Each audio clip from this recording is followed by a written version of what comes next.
Avant de me présenter, je tiens sincèrement à remercier Franck, William, lieutenant-colonel Stéphane. Vous voulez, il est reparti. Un énorme merci à vous trois pour votre confiance. J'ai adoré cette matinée. Patrick a parlé de maturité et c'est vrai que j'ai été impressionnée par la maturité de vos propos. Les témoignages m'ont beaucoup inspirée, donc je tiens à le déposer parce que ça fait du bien dans un monde par moments assez immature. Vous allez voir, je vais parler d'intelligence émotionnelle et je trouve que là il y avait beaucoup d'intelligence émotionnelle ce matin, donc ça m'a fait du bien. Voilà pour ça. On va passer 3 heures ensemble. Alors c'est pas une conférence, je tiens à vous le rassurer, c'est plus un atelier, c'est-à-dire que ça va être participatif, vous allez vivre des expériences, je vais vous envoyer en pratique, vous allez pouvoir parler de cas concrets. Donc ça va être très un échange. L'idée c'est que vous puissiez repartir avec des clés de compréhension du management en fin de journée, notamment avec ce regard scientifique. Alors pourquoi justement, là il y a ces 2 mots-clés, management avec le regard scientifique. William m'a parlé de scientifique hybride, et je m'appelle Anne-Laure. Pourquoi je raconte tout ça? Parce qu'en fait je fais souvent la petite blague que Anne et Laure reflètent ma double expertise. Vous allez voir, ça fait un peu de trouble dissociatif de l'identité comme ça, mais aujourd'hui Anne et Laure vont bien, donc ça se passe bien. Anne, c'est ma première carrière, c'est la scientifique. Moi, ce que j'ai toujours voulu comprendre, c'est le dysfonctionnement humain, et ce qui m'anime, c'est de rendre visible l'invisible. Donc j'ai commencé par une carrière de chercheur. Donc derrière mes tubes à essai, avec mes souris, malheureusement, c'était mon modèle d'étude à l'époque. Je suis devenue végétarienne depuis. Enfin, je mangeais pas des souris, mais en tout cas, j'ai eu cette fibre animale qui s'est développée avec le temps. Et donc cette toute première carrière de chercheur m'a amenée à vivre une expatriation à Montréal. J'ai vécu 15 années là-bas, 13 hivers exactement. Je compte mes années passées au Québec en hiver. Ça reflète une des raisons qui m'a fait rentrer en France. Et dans cette carrière de chercheur au Québec, donc c'était vraiment une belle expérience parce que j'ai eu la chance d'être chercheur associé. Ma chef m'avait même proposé de reprendre le labo. Sauf qu'à un moment donné, j'ai été confrontée à un double mur. Le premier mur, c'était, et là j'espère ne pas trop casser le mythe de la recherche, mais ce mur qui est la recherche, à l'époque, on remonte là dans les années 2010, hein, cette transition de carrière s'est faite il y a 15 ans. Malheureusement, je ne suis pas sûre qu'elle ait beaucoup évolué, mais en tout cas, elle était devenue très gestionnaire avec notamment le publish or perish, c'est-à-dire que si on ne publie pas, on crève. Et c'était par moments à des coûts très élevés, qui est des vols de données, qui est des trafics de données, une pression de dingue. Donc ça, c'est le premier mur auquel j'ai été confrontée. Et le deuxième mur, ça a été que j'ai eu envie à un moment donné d'élargir le cadre de mes recherches et de ne plus être derrière seulement mon tube à essai et mon microscope, et j'ai eu envie de faire de la recherche en ce qu'on appelle en oncologie psychosociale. Donc j'ai monté un projet de recherche pour explorer l'hypothèse suivante: la qualité de vie impacte l'apparition du cancer. On est en 2010, c'était encore avant-gardiste. Aujourd'hui, ça peut paraître peut-être évident pour certains, et certains médecins le portent, ce projet-là, de dire que les émotions, la qualité de nos relations va impacter la maladie. Mais à l'époque, il y a 15 ans, c'était sans doute un petit peu trop avant-gardiste, et j'ai été confrontée à un médecin qui m'a dit « Tu n'es qu'une biologiste, retourne à ta paillasse ». Ça, c'est le deuxième mur que je me suis pris, et ces 2 murs ont fait qu'à un moment donné, c'est ce que je racontais à l'un d'entre vous tout à l'heure, je me suis effondrée un jour au laboratoire avec une grosse douleur au ventre. Je suis arrivée aux urgences, il n'y avait rien d'organique, hein. C'est bien plus tard que j'ai compris que je venais de faire un épuisement, et j'ai jamais remis les pieds au labo. Et c'est comme ça que ma transition de carrière s'est faite vers quelque chose de plus humain, plus relationnel. Donc je suis allée vers le coaching, je suis allée d'abord vers la PNL, peut-être que vous connaissez cette bestiole-là, programmation neuro-linguistique. C'est un mot qui peut faire un peu peur, mais c'est une approche très puissante. Et donc vers le coaching, et quand je suis rentrée en France il y a 7 ans, retour aux sources dans ma ville natale, Nantes, j'ai repris mes études, et là je suis sur la fin de mon master en psycho-clinique du travail pour être psychologue. Si tout va bien, je soutiens cette année. Et donc je dis souvent que cette deuxième carrière, c'est l'or. Laure, c'est la professionnelle de l'accompagnement, la coach et donc bientôt la psychologue. Et donc il y a une communication, il y a une langue commune entre Anne et Laure qui me permet de proposer cette double expertise, d'avoir ce regard à la fois de chercheur, à la fois de scientifique, parce que j'ai cette capacité et cette appétence d'aller décortiquer les articles, d'aller décortiquer la recherche et en même temps de le mettre au service des relations humaines et notamment dans le monde du travail. Et c'est ce qui m'a permis de proposer plusieurs services parce qu'aujourd'hui donc, je coach des dirigeants, des managers, je coach aussi des élus, donc du coaching individuel. Je fais de la formation, un peu comme aujourd'hui, mais parce qu'aujourd'hui je parle plus d'un atelier dans le sens où c'est juste un 3 heures, les formations sont plus longues.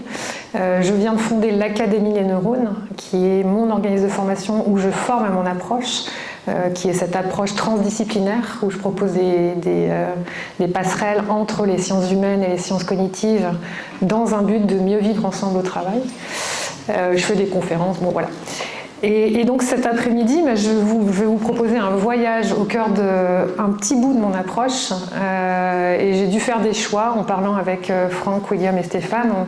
Je les ai écoutés, j'ai écouté votre réalité aussi ce matin. Et alors ce matin, j'avais envie de tout refaire, de me dire mais il faudrait que je fasse ça, il faudrait que je fasse ça. Et en même temps, ce que je vais vous proposer, j'ose espérer que ça va quand même vous parler. L'idée, ça va être vraiment d'explorer de quoi on parle quand on parle de management coopératif sous l'angle du fonctionnement du cerveau et avec ce regard aussi de psychologie du travail. Les deux grandes parties donc, de cet après-midi, il y en a une donc, qui va vraiment être au cœur des émotions et des comportements. Et l'idée, ça va être que vous puissiez avoir une lecture un chemin neuronal qui nous amène à agir. C'est-à-dire que les comportements, c'est la surface visible de l'iceberg. Vous l'aurez le PowerPoint pour ceux qui veulent. William là, donc il faudra juste le transformer en PDF, mais vous pourriez y avoir accès. Donc le chemin neuronal des comportements, parce que les comportements, c'est ce qu'on voit, mais il y a tout un chemin intérieur, toute une activité non consciente cérébrale qui a eu lieu et qui aboutit à des comportements. Et c'est ce que je vais vous proposer tout à l'heure. Et puis la deuxième partie, on va explorer quelques biais cognitifs. Alors j'avoue que je me suis interrogée ce matin parce que j'ai beaucoup orienté quand même mon intervention pour vous auprès notamment dans un contexte de prise de décision en cas d'urgence. Jusqu'à ce que je réalise que vous n'étiez pas tous désormais sur le terrain, dans le sens où vous allez voir que je vais vous parler, je vais vous proposer de vivre des situations où on est amené à prendre une décision quand on doit éteindre un feu. Et en fait, alors vous allez voir que j'ai aussi fait des situations managériales, mais j'espère ne pas avoir trop orienté sur le terrain, vous me le direz après. Voilà pour ça. Quand vous allez voir apparaître ce petit sigle, c'est que là, vous aurez un temps d'exploration entre vous. C'est-à-dire que je vais vous poser des questions et je vais vous proposer d'interagir par groupe de 3-4 en fonction du temps qu'on aura. Soit on restera ici, soit vous pourrez, parce que vous aurez des temps un peu plus longs, et pour les temps un peu plus longs, comme 20 minutes, vous pourrez prendre d'autres espaces si vous voulez. Il y a un petit manuel du participant qu'on va vous donner tout à l'heure. Donc ça, ce sera le signe qu'un travail entre vous aura lieu. Quand vous verrez, alors ce sigle-là, vous ne le verrez pas apparaître, je le mets juste une fois. C'est juste un code parce que vous êtes nombreux et pour vous proposer de revenir en groupe, je vais lever la main. Je ne sais pas si vous connaissez ce code-là, vous l'avez déjà fait. Et quand je lève la main, il y a une personne qui me voit, qui lève la main, qui s'arrête de parler, une autre personne me voit, lève la main. En fait, c'est juste une façon très simple pour collectivement revenir tous ensemble. C'est clair ça? Donc, dès que vous me verrez lever la main, c'est pas que j'ai une question, hein. C'est que je demande le silence et on revient en groupe. Voilà pour les petits codes. Et donc la première petite interaction que j'ai envie de vous proposer entre vous, donc par groupe de 2-3, puis là on reste dans la salle parce que c'est juste un petit 2 minutes, 2-3 minutes, c'est quoi pour vous un management coopératif? On a entendu beaucoup parler ce matin alors on n'a peut-être pas entendu le mot coopération, mais j'ai entendu beaucoup collectif, intelligence collective, prise de décision en commun, management. Et donc une de mes propositions là, c'est de commencer à un peu brainstormer. C'est quoi pour vous un management coopératif? Je vous laisse 2-3 minutes, entre vous, 2 par 3, et puis après je vous propose ma définition. Donc un petit 2-3 minutes entre vous, c'est quoi un management coopératif?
Allez, on va revenir en groupe. Je vous teste. Oh, ça marche bien. Hein. Alors, logiquement, quand on lève le main, on s'arrête de parler, par contre. Sinon, ça marche pas, notre truc. Pour poser des questions, c'est la main. Qui a envie de proposer une première définition, ou en tout cas des mots-clés qui vous sont venus? C'est quoi pour vous un management coopératif? Puis ça peut être peut-être sans le micro, on s'entend bien aussi, je pense, non? Enfin, comme vous voulez. Oui. C'est une notion de travailler ensemble sur un sujet. C'est pas de hiérarchie, on est tous acteurs du sujet qu'on peut porter. C'est avoir une écoute active.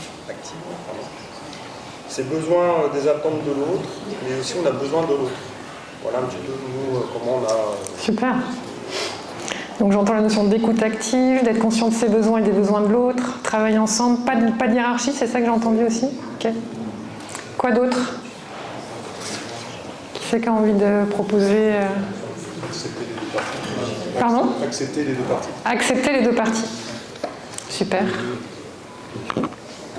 Des points de vue différents.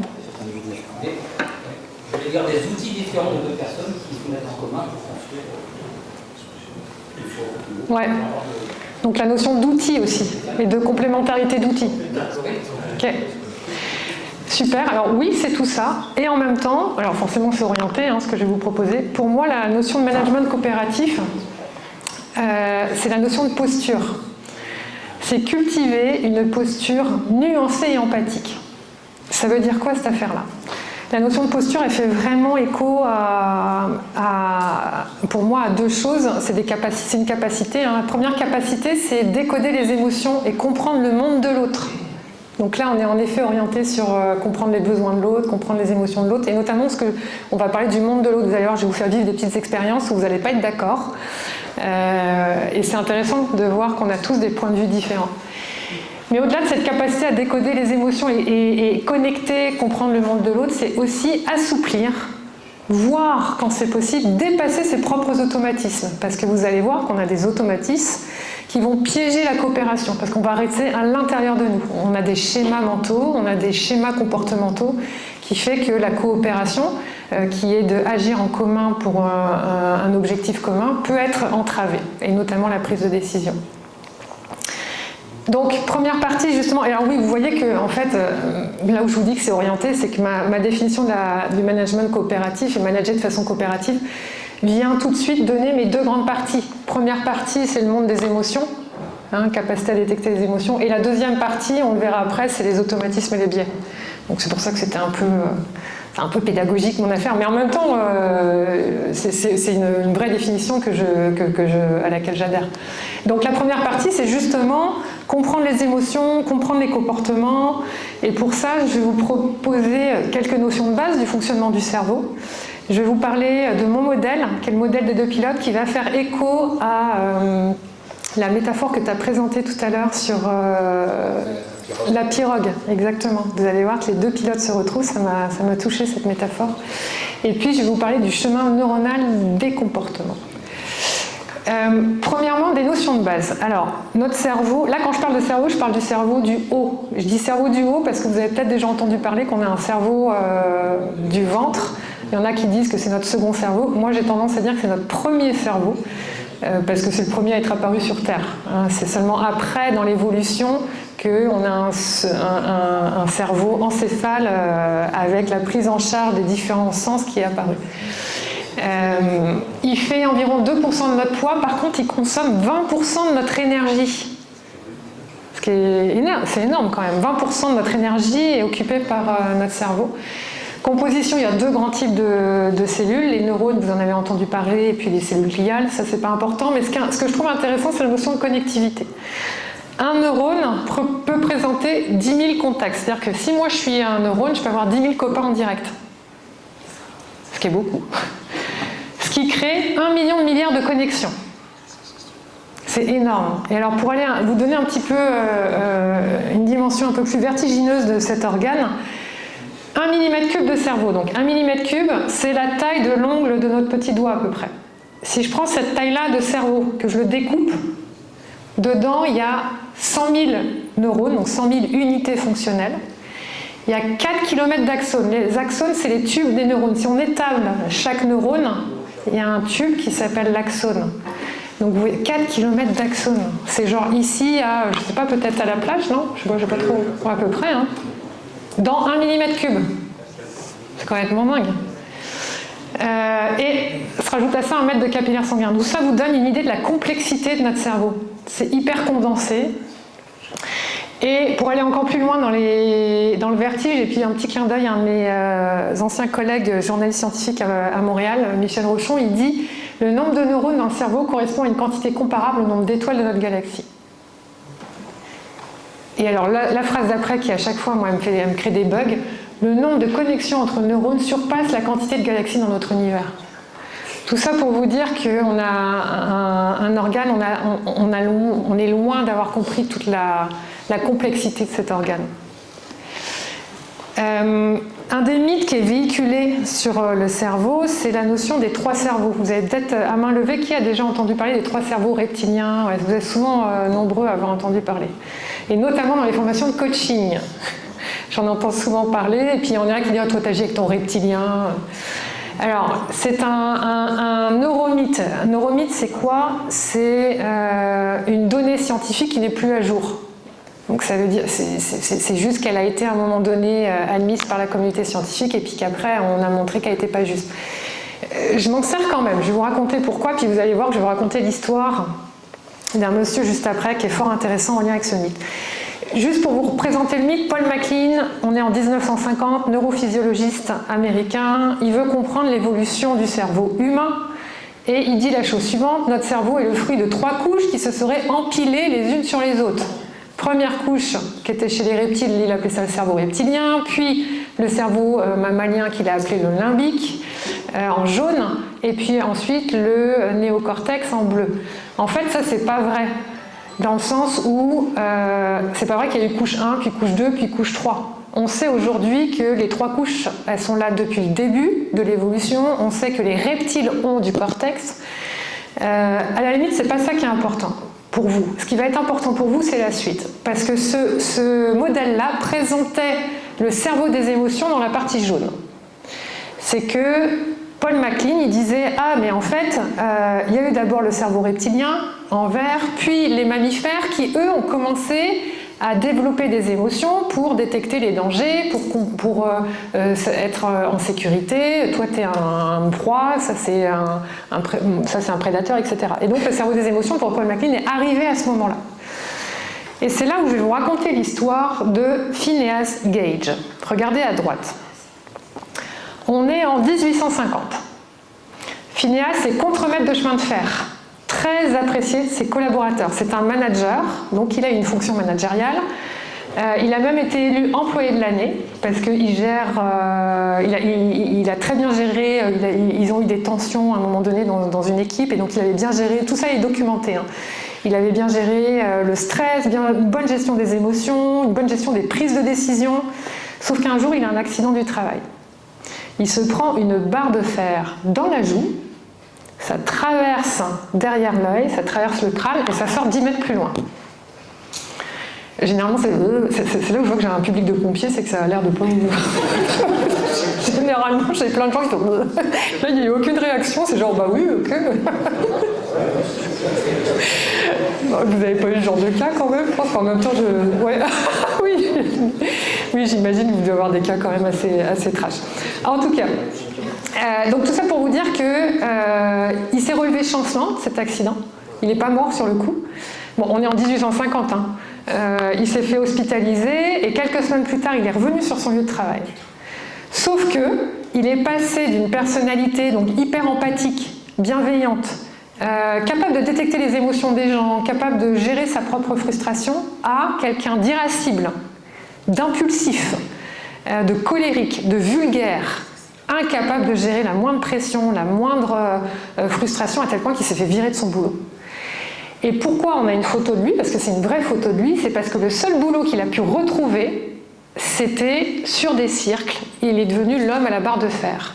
Je vous remets dans l'époque 1850 où les anomalies étaient exposées. La femme à barbe, les grandes mains, voilà, il y avait plein d'anomalies qui étaient exposées et c'est devenu l'homme à la barre de fer. Et c'est pour ça qu'on a une photo de lui. Pourquoi je vous raconte son histoire? 100 ans plus tard, les époux Damasio, qui sont des neuroscientifiques reconnus, avec l'arrivée de l'imagerie médicale, ont voulu reconstituer la trajectoire de la barre de fer parce qu'ils ont bien vu qu'il y avait un changement comportemental. Et c'est grâce à ce type d'accident qu'on a pu petit à petit comprendre les comportements humains. Même si c'est, je dois le dire, c'est très réductionnisme comme approche, parce qu'en fait c'est bien plus complexe, mais ça nous donne des bases en tout cas, des bases de discussion. Et une des bases de discussion, c'était de dire, là il y a un avant, un après. Qu'est-ce que la barre de fer a touché? Jusqu'à maintenant, ah oui, alors c'est ça qui était dit, Gage n'était plus Gage. Jusqu'à maintenant, la localisation du centre émotionnel cérébral était dans la partie jaune. Sauf que là, les chercheurs ont réalisé que la barre de fer, elle avait à peine touché cette partie-là. Et pourtant, il y avait un impact dans sa façon d'appréhender les émotions. Et c'est là où les chercheurs se sont rendus compte qu'en fait, dans le processus émotionnel, il y a deux grandes parties de notre cerveau. Je répète, c'est bien plus complexe que ça. C'est une façon très succincte de résumer, mais qui a une volonté aussi pédagogique pour qu'après vous puissiez vous approprier ces informations-là. Ces deux grandes parties sont les suivantes. Il y a un endroit où c'est bien la genèse des émotions, le système limbique, avec des structures clés. Vous avez peut-être entendu parler de l'amygdale. Alors c'est l'amygdale du cerveau, pas de la gorge. Je vous dis ça parce que, juste une petite anecdote, ma plus vieille amie a 87 ans. En fait, c'est une amie de ma maman, mais c'est devenu une amie à moi. Marie-Antoinette. Et Marie-Antoinette, c'est une lectrice assidue. Et un jour, donc quand j'ai tout ce que je vous transmets, là, je l'ai publié dans un livre il y a 1 an. Et Marie-Antoinette a voulu lire mon livre. Mais je lui dis, mais Marie, c'est pas un roman. Elle me fait, non, mais je veux lire ton livre. Bon, ok. Et donc elle lit mon livre, puis un jour, on se prend un café. Elle vient chez moi, puis elle vient avec 5 pages de notes. Elle me dit, bon, j'ai lu ton bouquin, puis je veux comprendre ça. Puis elle me dit, bon, l'amygdale, là. Moi, je me les suis fait enlever quand j'étais petite.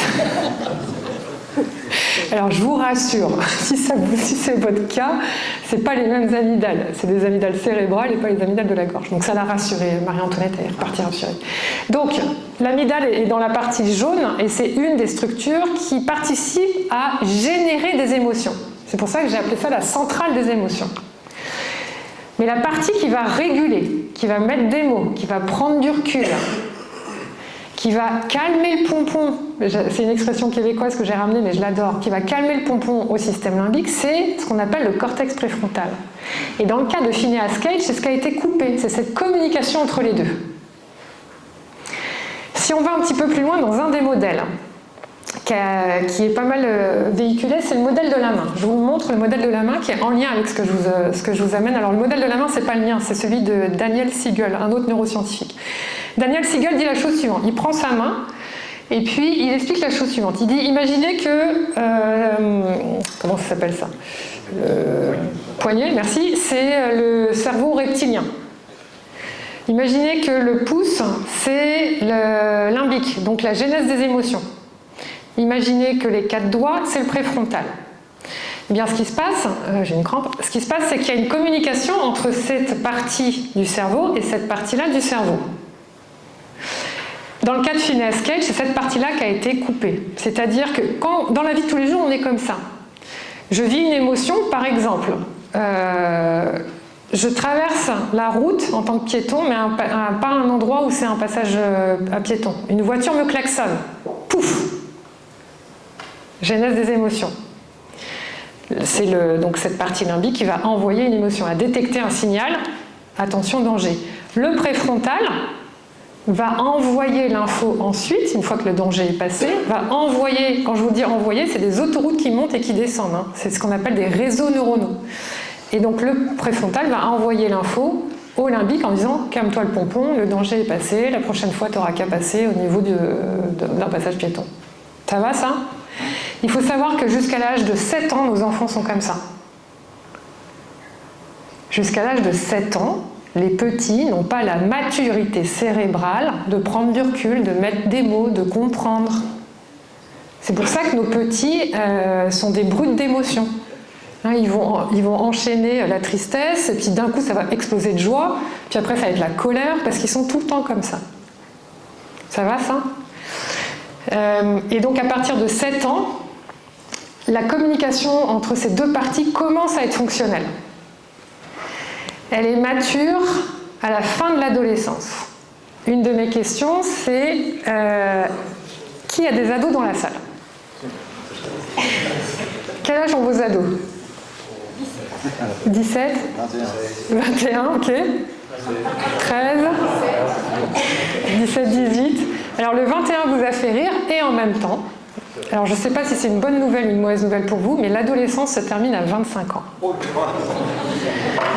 Pourquoi je vous dis ça? C'est parce que cette fameuse communication et la connectivité entre ces deux parties, elle est complètement mature à 25 ans. C'est utopique de croire qu'à 18 ans, parce que nos gamins sont majeurs, ils sont matures. Ça, c'est un truc qui me fait toujours halluciner. C'est comme s'il y avait un truc à 18 ans, ça y est, hop, ben non. Jusqu'à 25 ans, et en plus à 25 ans, voilà, leur cerveau n'est pas fini. Il n'y a personne parce que là je suis en train d'insulter moins de 25 ans. Non, il n'y a personne de moins de 25 ans. Mais il y a vraiment cette maturité qui va... Et quand je dis maturité, c'est vraiment cette capacité de connecter ces deux grandes parties. Ces deux grandes parties, moi je les ai appelées, je leur ai donné un petit nom. Et donc je vous présente mon modèle. En fait, quand j'ai commencé à explorer toutes ces données, je me suis dit, mais en fait, c'est marrant, c'est comme si notre vaisseau, c'est un vaisseau, notre cerveau, c'est un vaisseau, mais ce vaisseau, il n'est pas dirigé par un pilote, il a deux pilotes à bord.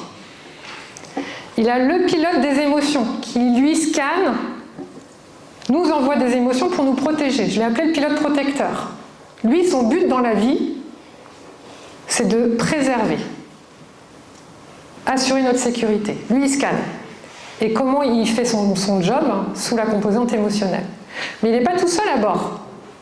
Il a un autre pilote qui, lui, comprend, met du sens, rationalise, donne une direction, scanne. Quand je dis scanne les options, scanne la possibilité d'être libre. Lui, il a besoin de liberté, il a besoin de cohérence, il a besoin de sens. Je l'ai appelé le pilote exécutif. C'est là le parallèle que je faisais avec la métaphore que tu as présentée tout à l'heure. Il y a vraiment cette notion de une partie de nous. Et on est profondément paradoxaux.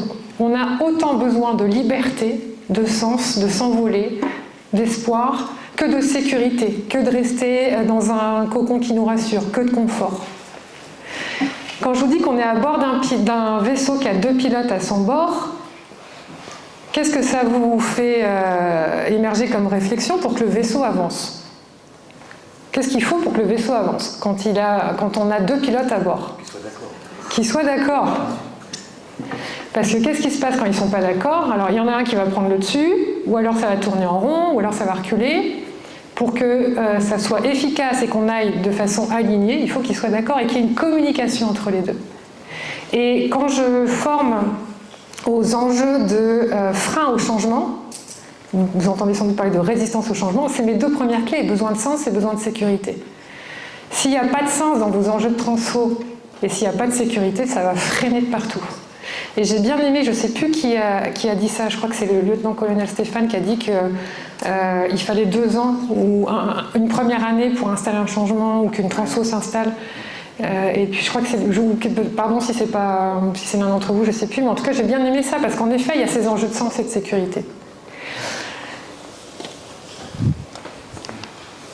Alors, l'idée c'est justement que nos deux pilotes s'entraînent. Et quand je dis la notion d'entraînement, c'est à nous de nous entraîner. Pourquoi je vous dis ça? Parce que je vous ai parlé de l'adolescence qui termine à 25 ans, la qualité de communication entre ces deux pilotes, elle se construit donc sur notre 0-25 ans. Quand je parle de qualité de communication, je vais revenir sur le mot entraînement, mais avant le mot entraînement, retenez cette chose-là, la qualité de communication entre les deux pilotes se construit sur notre 0-25 ans. Ça veut dire quoi cette affaire-là? Ça veut dire que si on a eu des carences affectives, on en a tous, hein. Si on a eu des traumas, là peut-être tout le monde n'est pas concerné, tout le monde est concerné par les carences, tout le monde n'est pas concerné par les traumas. Si on a eu des blessures, ça on en a tous, ça va venir affecter la communication entre nos deux pilotes. Comment ça se répercute? Ça se répercute dans nos organisations après. Ça se répercute dans la coopération. Pourquoi? Parce que, et là encore, l'un d'entre vous l'a mentionné ce matin, la coopération et une organisation, c'est quoi? C'est la rencontre entre une histoire individuelle, c'est-à-dire un 0-25 ans, l'histoire d'une organisation du travail, d'un système, qui, elle, a ses failles, ses vulnérabilités. Et c'est là où il peut y avoir des chocs. Et souvent, les organisations, moi j'interviens beaucoup dans des industries, notamment dans la métallurgie, où les organisations du travail vont exploiter les failles des individus. Ou aussi, on a parlé avec la femme de Franck, je me souviens plus. Marianne, on a parlé aussi de l'hôpital. Marie-Hélène, on a parlé de l'hôpital aussi, c'est pareil. L'hôpital va exploiter la faille des individus. Ça veut dire quoi? C'est que, en fait, le système, avec son exigence de il faut être performant, il faut être rentable, va venir exploiter les individus qui vont le plus être ne pas oser dire non, vont le plus avoir un enjeu de je dois y arriver, je veux montrer que je suis bon, je veux monter en échelon, et c'est ces individus-là qui vont être exploités et qui vont après, pour certains d'entre eux, arriver à des épuisements. Mais vous voyez, donc c'est cette rencontre entre les deux. Je reviens sur cette notion de 0-25 ans, c'est pour ça que c'est important, et c'est là où je parle de maturité des discours qu'il y a eu ce matin, de d'abord se connaître soi. C'est pas suffisant pour transformer, parce qu'on n'est pas tout seul, on est en lien avec des autres, on est en lien avec l'histoire d'une organisation. Mais ça passe d'abord, pour moi, dans ma lecture du monde et dans mes accompagnements, ça passe d'abord par soi. Ça passe d'abord par connaître son 0-25 ans. La bonne nouvelle, c'est que si vous avez eu des carences, des blessures, des traumas, vous n'êtes pas foutus. Parce qu'on peut entraîner, et c'est là où je reviens sur le mot entraînement, la communication entre nos deux pilotes. On peut apprendre à refaire circuler l'info. On peut apprendre à détecter nos schémas comportementaux qui nous amènent à agir de façon pas adaptée. C'est là où je vais vous montrer plein d'exemples concrets. Est-ce que c'est clair pour vous pour le moment? Ça va? Oui. J'espère pas faire sourire, mais cette maturité à 25 ans, elle est pareille chez les garçons et les filles? C'est une très bonne question. C'est une question qu'on m'amène souvent. Est-ce que le cerveau, est-ce qu'il y a la notion de cerveau rose, cerveau bleu? Il y a deux courants de neuroscientifiques qui s'affrontent. Il y a ceux qui disent qu'il y a une différence dès la naissance. Et qu'à la naissance, il y a une différence et qu'il y a le cerveau d'une petite fille qui est différent du cerveau d'un petit garçon et que le cerveau de la petite fille va aller d'un point de vue maturité plus vite au niveau relationnel, alors que le cerveau du petit garçon va aller plus vite au niveau maturité, au niveau des maths et les constructions et tout. Ça, c'est une des dimensions des neuroscientifiques. L'autre dimension et l'autre champ, c'est de dire que c'est pas inné mais acquis. C'est-à-dire que c'est plus culturel et que c'est la culture qui va entraîner, par exemple, l'entourage de façon non consciente. Les petites filles à écouter plus leurs émotions. Les petits gars, un petit gars, ça n'a pas le droit de pleurer, donc on va plus l'amener dans la construction. Donc à ce jour, c'est pas tranché. Le débat est pas tranché. Moi, ma croyance, c'est que je pense qu'il y a quand même quelque chose à la naissance, mais je ne crois pas que ça soit genré. C'est-à-dire que c'est ni petite fille ni petit gars. Par contre, on vient avec un bagage à la naissance. On vient avec un bagage qui est transmis notamment, et là je fais bondir certains scientifiques en disant ça, mais qui est transmis par nos ancêtres, par notre histoire de vie. Ce bagage va être influencé par notre éducation, par nos parents, par nos expériences de vie, et c'est là où la maturité peut être différente. Mais je ne crois pas que ça soit genré. C'est genré parce que la société continue encore aujourd'hui de genrer. On est encore dans une société très patriarcale. On est encore dans une société binaire avec des codes, donc, et c'est ça pour moi à ce jour qui vient influencer la maturité. Donc, voilà, je ne sais pas si ça répond en partie à ta question. Moi, je vous ai des exemples bien précis, c'est pour ça. Et est-ce que vous avez besoin d'en parler ou non? Non, mais soit nos enfants ou les, Ah oui. les sapeurs-pompiers qu'on a autour de nous, on pourrait pour certains les considérer aussi comme nos enfants, je remarque une maturité plus précoce, alors c'est peut-être parce que la société est genrée, comme vous le dites. Chez les jeunes femmes? Bien sûr. Personnellement, je ne suis pas comme Ouais. mais je ne suis pas Ouais. C'est complexe comme sujet. Hein. Ouais. Et donc, ça va jusqu'à maintenant? Ouais. Et donc cet entraînement-là, la communication entre les deux pilotes, elle vient comment? Elle vient avec la notion aussi d'expérience. Et donc la maturité finalement, hein. Monsieur parlait de maturité. Notre maturité de communication entre les deux pilotes, elle vient aussi avec notre expérience de vie. Et une expérience qui m'a marquée, un des articles qui m'avait marqué et qui va vous toucher directement, parce que ça touche directement votre milieu, avez-vous déjà entendu parler de concept d'intuition experte? Ça vous dit quelque chose ou pas, non? Gary Klein, c'est un psychologue cognitiviste qui a fait des études sur des prises de décision dans l'urgence. En fait, lui, il a examiné une situation qui arrivait, qui était un chef pompier qui a ordonné l'évacuation immédiate, sans raison consciente apparente, de son équipe en fait, et donc son équipe est arrivée sur une scène, ils avaient été appelés pour un feu, et là il crie à un moment donné, donc le chef pompier crie, tout le monde sort, ou je sais pas c'est quoi, si vous avez un code particulier, en tout cas c'est tout le monde, c'est quoi, vous avez un code ou pas, non? En tout cas il a fait reculer tout le monde quoi. Et quelques secondes après que son équipe est sortie, le plancher s'est effondré, donc en gros il a sauvé son équipe, et ils étaient dans une cuisine.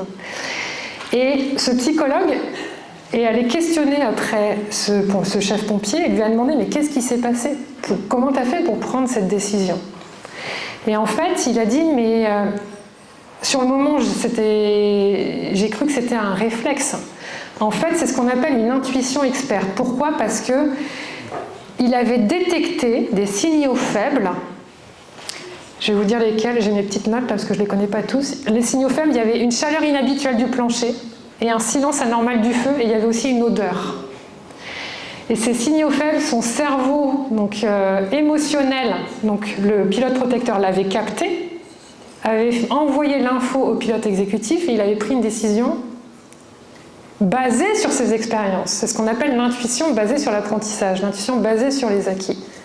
Et là, il y a eu une communication entre les deux pilotes au service de la coopération, au service de son équipe.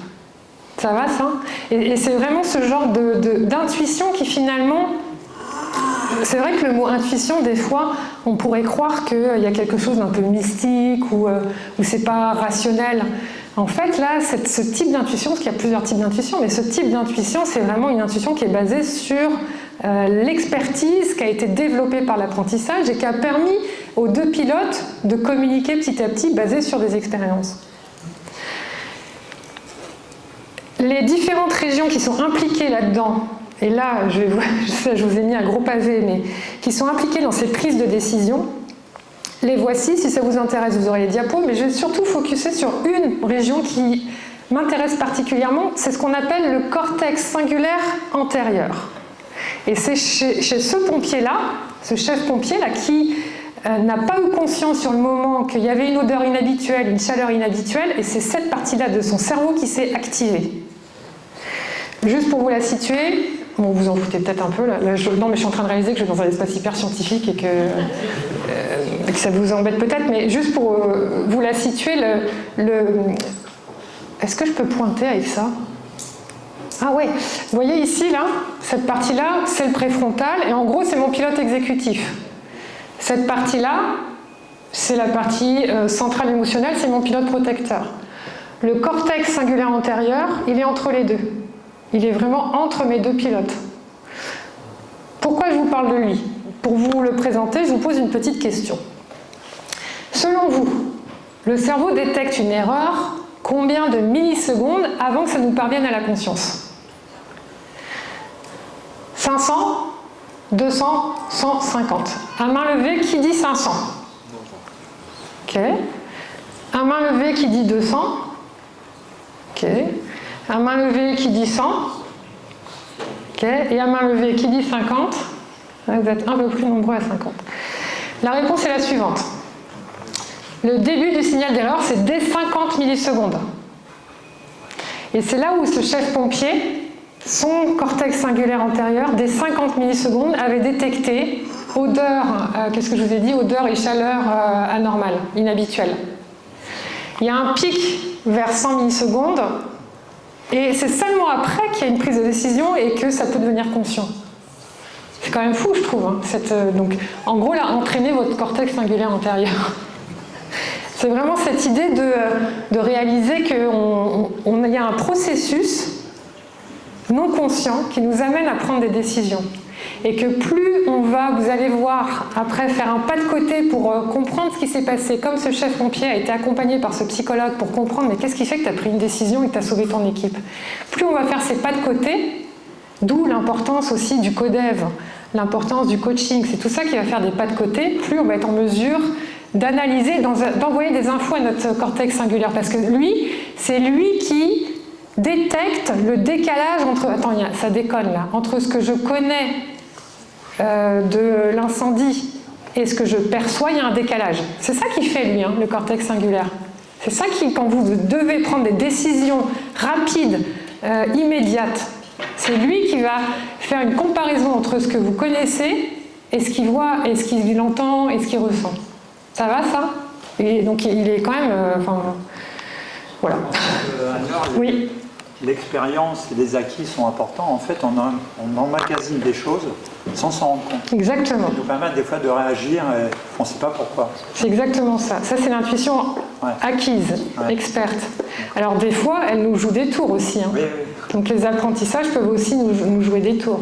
C'est d'où l'importance de faire un travail sur soi, d'où l'importance d'apprendre à se connaître. Ça va toujours? Ouais, je ne vous perds pas? Non. Je vois ceux qui piquent du nez, hein, je vous préviens. Et donc, finalement, si on résume un peu, il y a le monde extérieur. Notre cerveau va capter ce monde extérieur, notamment à travers nos 5 sens. Le pilote émotionnel va envoyer les infos émotionnelles au pilote exécutif qui, lui, va faire son boulot, va agir, va mettre des mots. Et puis, on interagit avec le monde environnant. Il y a des filtres. Et c'est là où notamment l'expérience vient agir. Ces filtres, les voici. Il y a déjà des filtres biologiques, c'est les biais, on les verra tout à l'heure, qui vont faire en sorte qu'on va filtrer l'information et agir différemment. Il y a des filtres culturels, les croyances, les convictions, la façon dont on a été élevé, la société dans laquelle on grandit. Je fais juste un petit parallèle ici, là. Un petit arrêt sur le filtre culturel. Moi, j'ai grandi, entre guillemets, au Québec. Et notamment, mon rapport au travail s'est construit beaucoup au Canada. Au Canada, il y a une croyance par laquelle on va filtrer les infos, qui est que tout est possible dans le monde du travail et que l'erreur, c'est OK. À la limite, c'est même cassez-vous la figure, c'est parfait.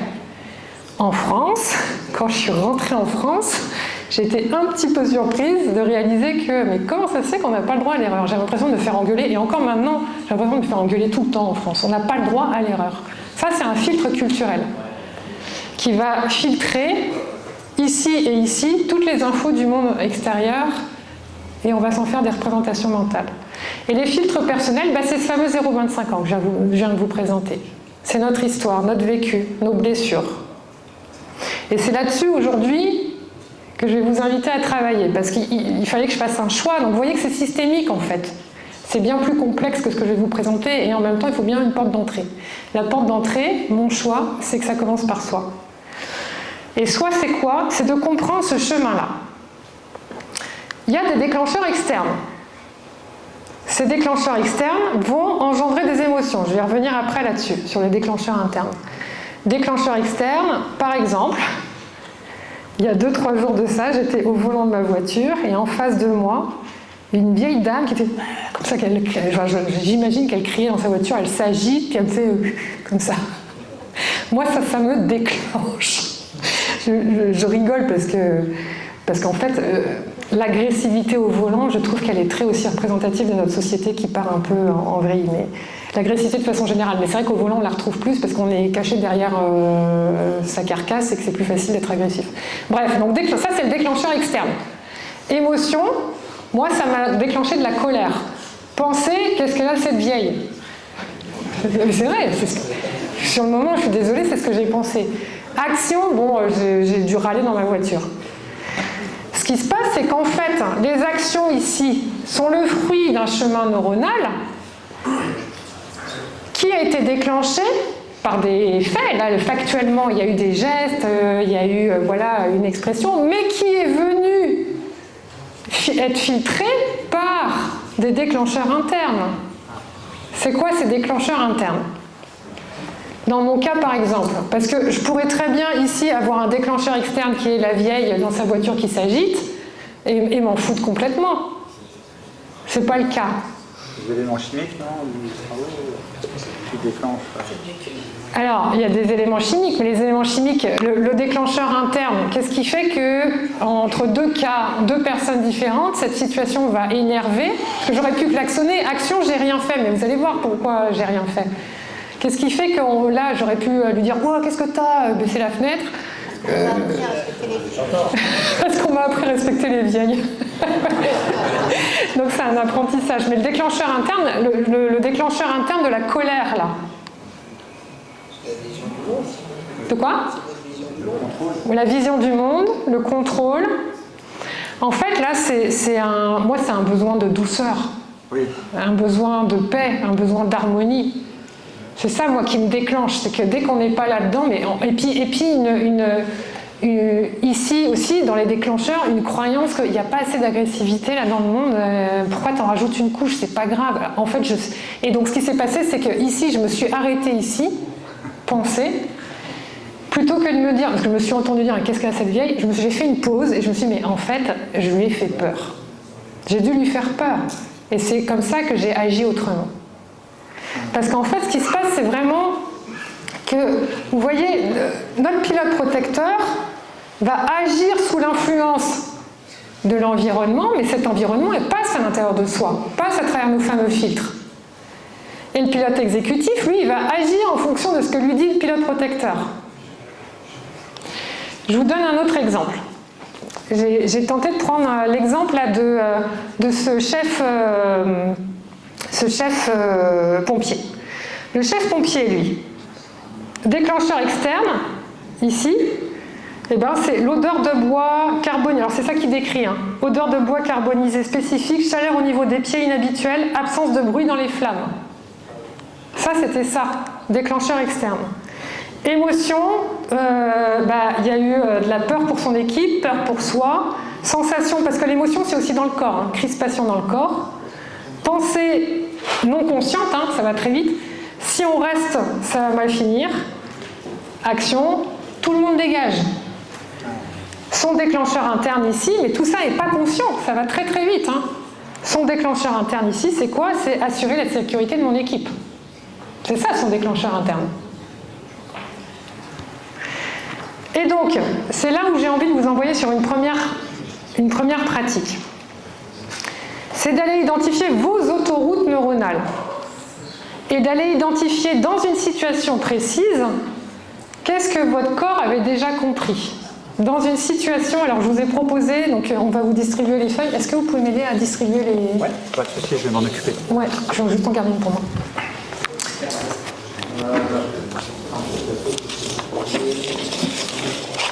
Je vais vous proposer donc une mise en pratique, mais avant ça, je voudrais juste m'assurer, est-ce que c'est clair ce chemin neuronal? Est-ce que vous avez des questions jusqu'à maintenant?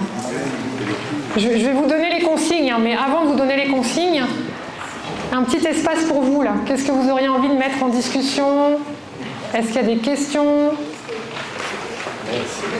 Non? C'est clair pour tout le monde là, ce que j'explique pour le moment? J'ai un oui en face. Bon, on va dire que oui.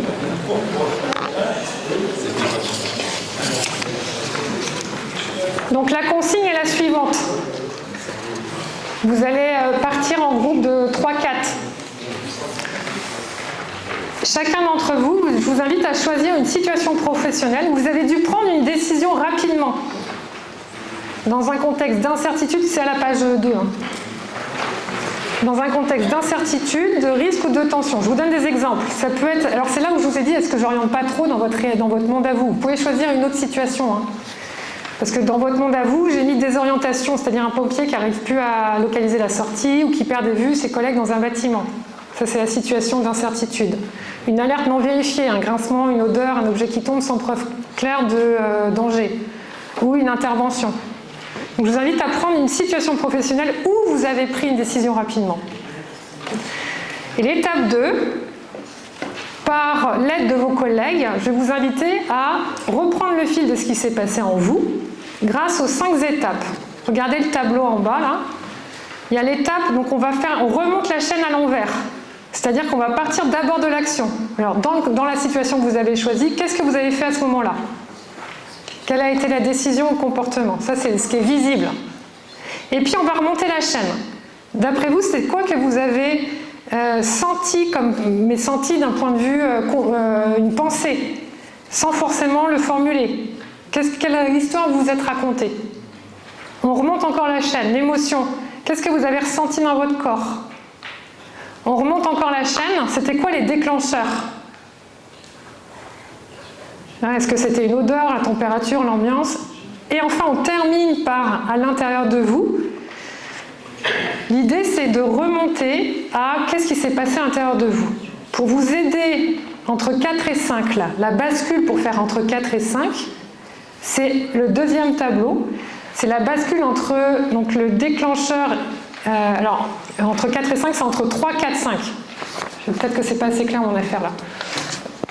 C'est la bascule entre ici, émotion, et ici, mais qui est reliée au déclencheur externe. Pour faire cette bascule-là, donc émotion ici, j'ai ressenti de la colère, j'ai ressenti de la tristesse, j'ai ressenti de la peur, j'ai ressenti de la crispation. L'idée, ça va être d'aller toucher finalement, et donc c'est le 5 déclencheur interne, qu'est-ce qui est important pour moi qui n'était pas là? Quelle valeur a été touchée? Je vous donne des exemples en dessous. Est-ce que c'est clair le processus là? Plus ou moins?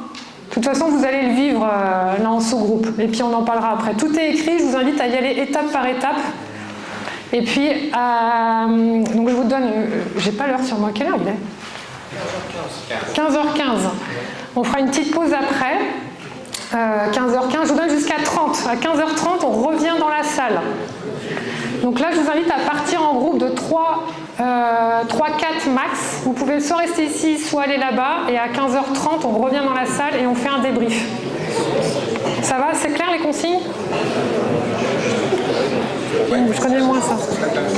Allez, on revient en groupe.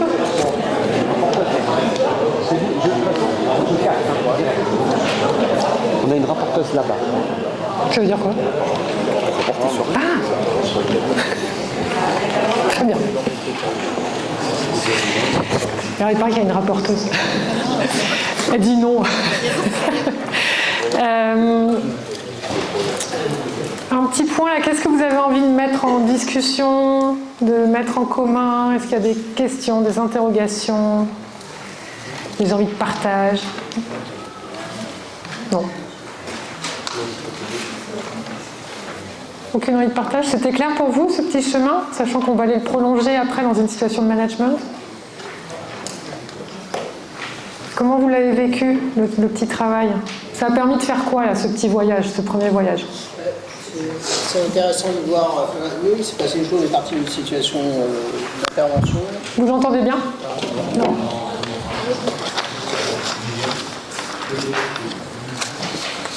En fait, on est parti d'une situation d'intervention, on a remonté, mais du coup, la situation, c'était le contexte de l'intervention.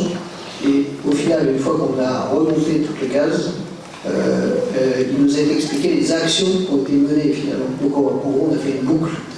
C'est-à-dire qu'au départ, on parle de la situation, on reprend toutes les étapes. Et finalement, pour entendre dire, quand j'étais confronté à tout ça, je suis revenu à des fondamentaux, c'était pour ça qu'on vient de me sortir de ça. Et, super. Et c'était quoi ces fondamentaux? Donc fondamentaux, j'imagine, c'était les déclencheurs internes, non? C'était quoi? Non, les déclencheurs internes, c'était plutôt... Parce que c'est des besoins, hein, les déclencheurs internes. Justement, il y avait la question de ne pas se sentir prêt pour agir. Et du coup, il fallait de la préparation, sauf que là, il n'y a pas de préparation. Et donc, le fondamental, c'était de revenir à la gestion opérationnelle des commandements et des bases tactiques. Donc de retourner dans un espace que je maîtrise, c'est ça? Exactement, Ok. c'est ça. Alors souvent, est-ce que vous seriez OK d'aller un tout petit peu plus loin dans le partage, là, de ce qui... Je sais pas avec qui t'étais. Moi, je me suis avancé, alors. Non, mais c'est confidentiel ou pas? C'est peut-être confidentiel comme... Parce que je trouve ça intéressant de décortiquer la différence entre un... Parce que j'entends qu'il y avait quelque chose, une action qui a été posée parce que quelque chose n'était pas là, versus... En fait, au départ... Alors c'est quoi le contexte déjà? L'action, c'est un bus qui est enfoncé dans le sol et dont on ne sait pas s'il va chuter plus bas que là où il est. D'accord. Purée, vous avez des situations. Et du coup, ça, c'est le contexte. Donc ça, c'est la situation. Alors que la case, elle est proposée comme action, finalement. Non, ça, c'est le contexte. L'action, c'est quoi? C'est-à-dire, qu'est-ce que vous avez fait? Et bien ça, on l'a eu qu'à la fin, en fait. C'est-à-dire qu'on l'action pour nous, ça a été ça. C'était finalement le contexte. Et on a zappé la dimension action à ce moment-là. D'accord. L'action, c'est quand je prends les infos, quand je découvre la situation. L'action, c'est quand je découvre... Ok, mais l'action, c'est la fin. C'est-à-dire, quand vous découvrez les infos, c'est le déclencheur externe. Vous découvrez les infos, qu'est-ce que vous avez agi? Comment vous avez agi? Je suis repassée à la gestion du GOC, donc les techniques opérationnelles basiques pour écrire, pour savoir m'organiser. Donc là, j'écris pour m'organiser. Oui. Et donc, potentiellement, l'émotion qui était là, c'était quoi? Donc le déclencheur externe, j'entends, c'est l'info de, il y a un bus qui est en train de, comment vous dites, on ne sait pas s'il va tomber ou pas, c'est ça? C'est ça. L'émotion, qu'est-ce que ça peut être? A priori, c'est... Sur le moment, je sens une augmentation du rythme cardiaque. Très bien, enfin très bien, pardon. La foule qui devient pesante autour de moi, une trentaine de personnes qui me posent des questions en même temps de qu'est-ce qu'ils veulent faire. Et du coup, là, je me dis, elle est dans ses pensées. Là, je me dis, mais pourquoi je travaille aujourd'hui? Pourquoi je travaille aujourd'hui? Donc, vous voyez, elle est en train de nous faire regardez le chemin. Parce que c'est OK que je décortique. Je vois la foule autour de moi, on est toujours dans le déclencheur externe. Là, c'est vraiment tout ce qu'il y a à l'extérieur de moi. Donc, il y a l'information du bus, il y a tout ce qui est en train d'arriver. Je regarde sous le bus, il y a un trou, et c'est le trou noir, il n'y a rien en dessous. Donc, tu vois pas ce qu'il y a? Ben, il n'y a pas de sol. Il n'y a pas de sol. Il flottait le bus? Il n'y a pas de fond. En fait, la ville où ça se produit, sous la route, il n'y a pas de sable, c'est du gypse. D'accord. Et lorsqu'il y a une goutte d'eau, ça fait fondre 1 mètre cube.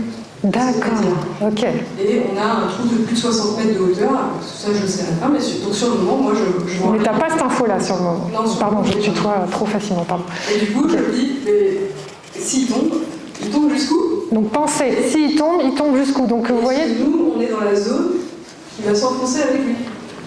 Ok, et en plus, est-ce qu'on va s'enfoncer? Donc, et l'action, la première action, ça a été laquelle? Donc ça a été, je rédige... Savoir si je fais reculer tout le monde. Et qu'est-ce que l'action, c'est quoi? Parce que savoir si, ça, on est encore dans le schéma de pensée. Je fais reculer tout le monde. Je fais reculer tout le monde. Ça a été l'action. Je fais reculer tout le monde. Parce que j'ai tout le public, tous les pompiers, tous les spécialistes qui sont accumulés sur le bus. Ok. Je me dis, mais pourquoi tout le monde est autour du trou? Ok. Sachant qu'il n'y a rien en dessous du trou. Donc je fais reculer tout le monde. Tout ça, ça a pris combien de temps? 10-15 minutes. 10-15 minutes, ok. Et donc, si je connecte au déclencheur interne, c'est-à-dire que là, qu'est-ce qui s'est passé à l'intérieur de vous? C'est-à-dire quel besoin était présent, quelle valeur était importante, Là, je me suis dit, je ne sais pas quoi faire, je ne sais pas ce que c'est. Je me suis dit, elle est au niveau de ses pensées. Vous voyez là, merci d'amener ce cas-là, parce que je me suis dit, qu'est-ce qui va se passer? Là, on est au niveau du système de pensée. On ne connecte pas encore le déclencheur interne, là. Et je me dis, et qu'est-ce que je réponds aux gens?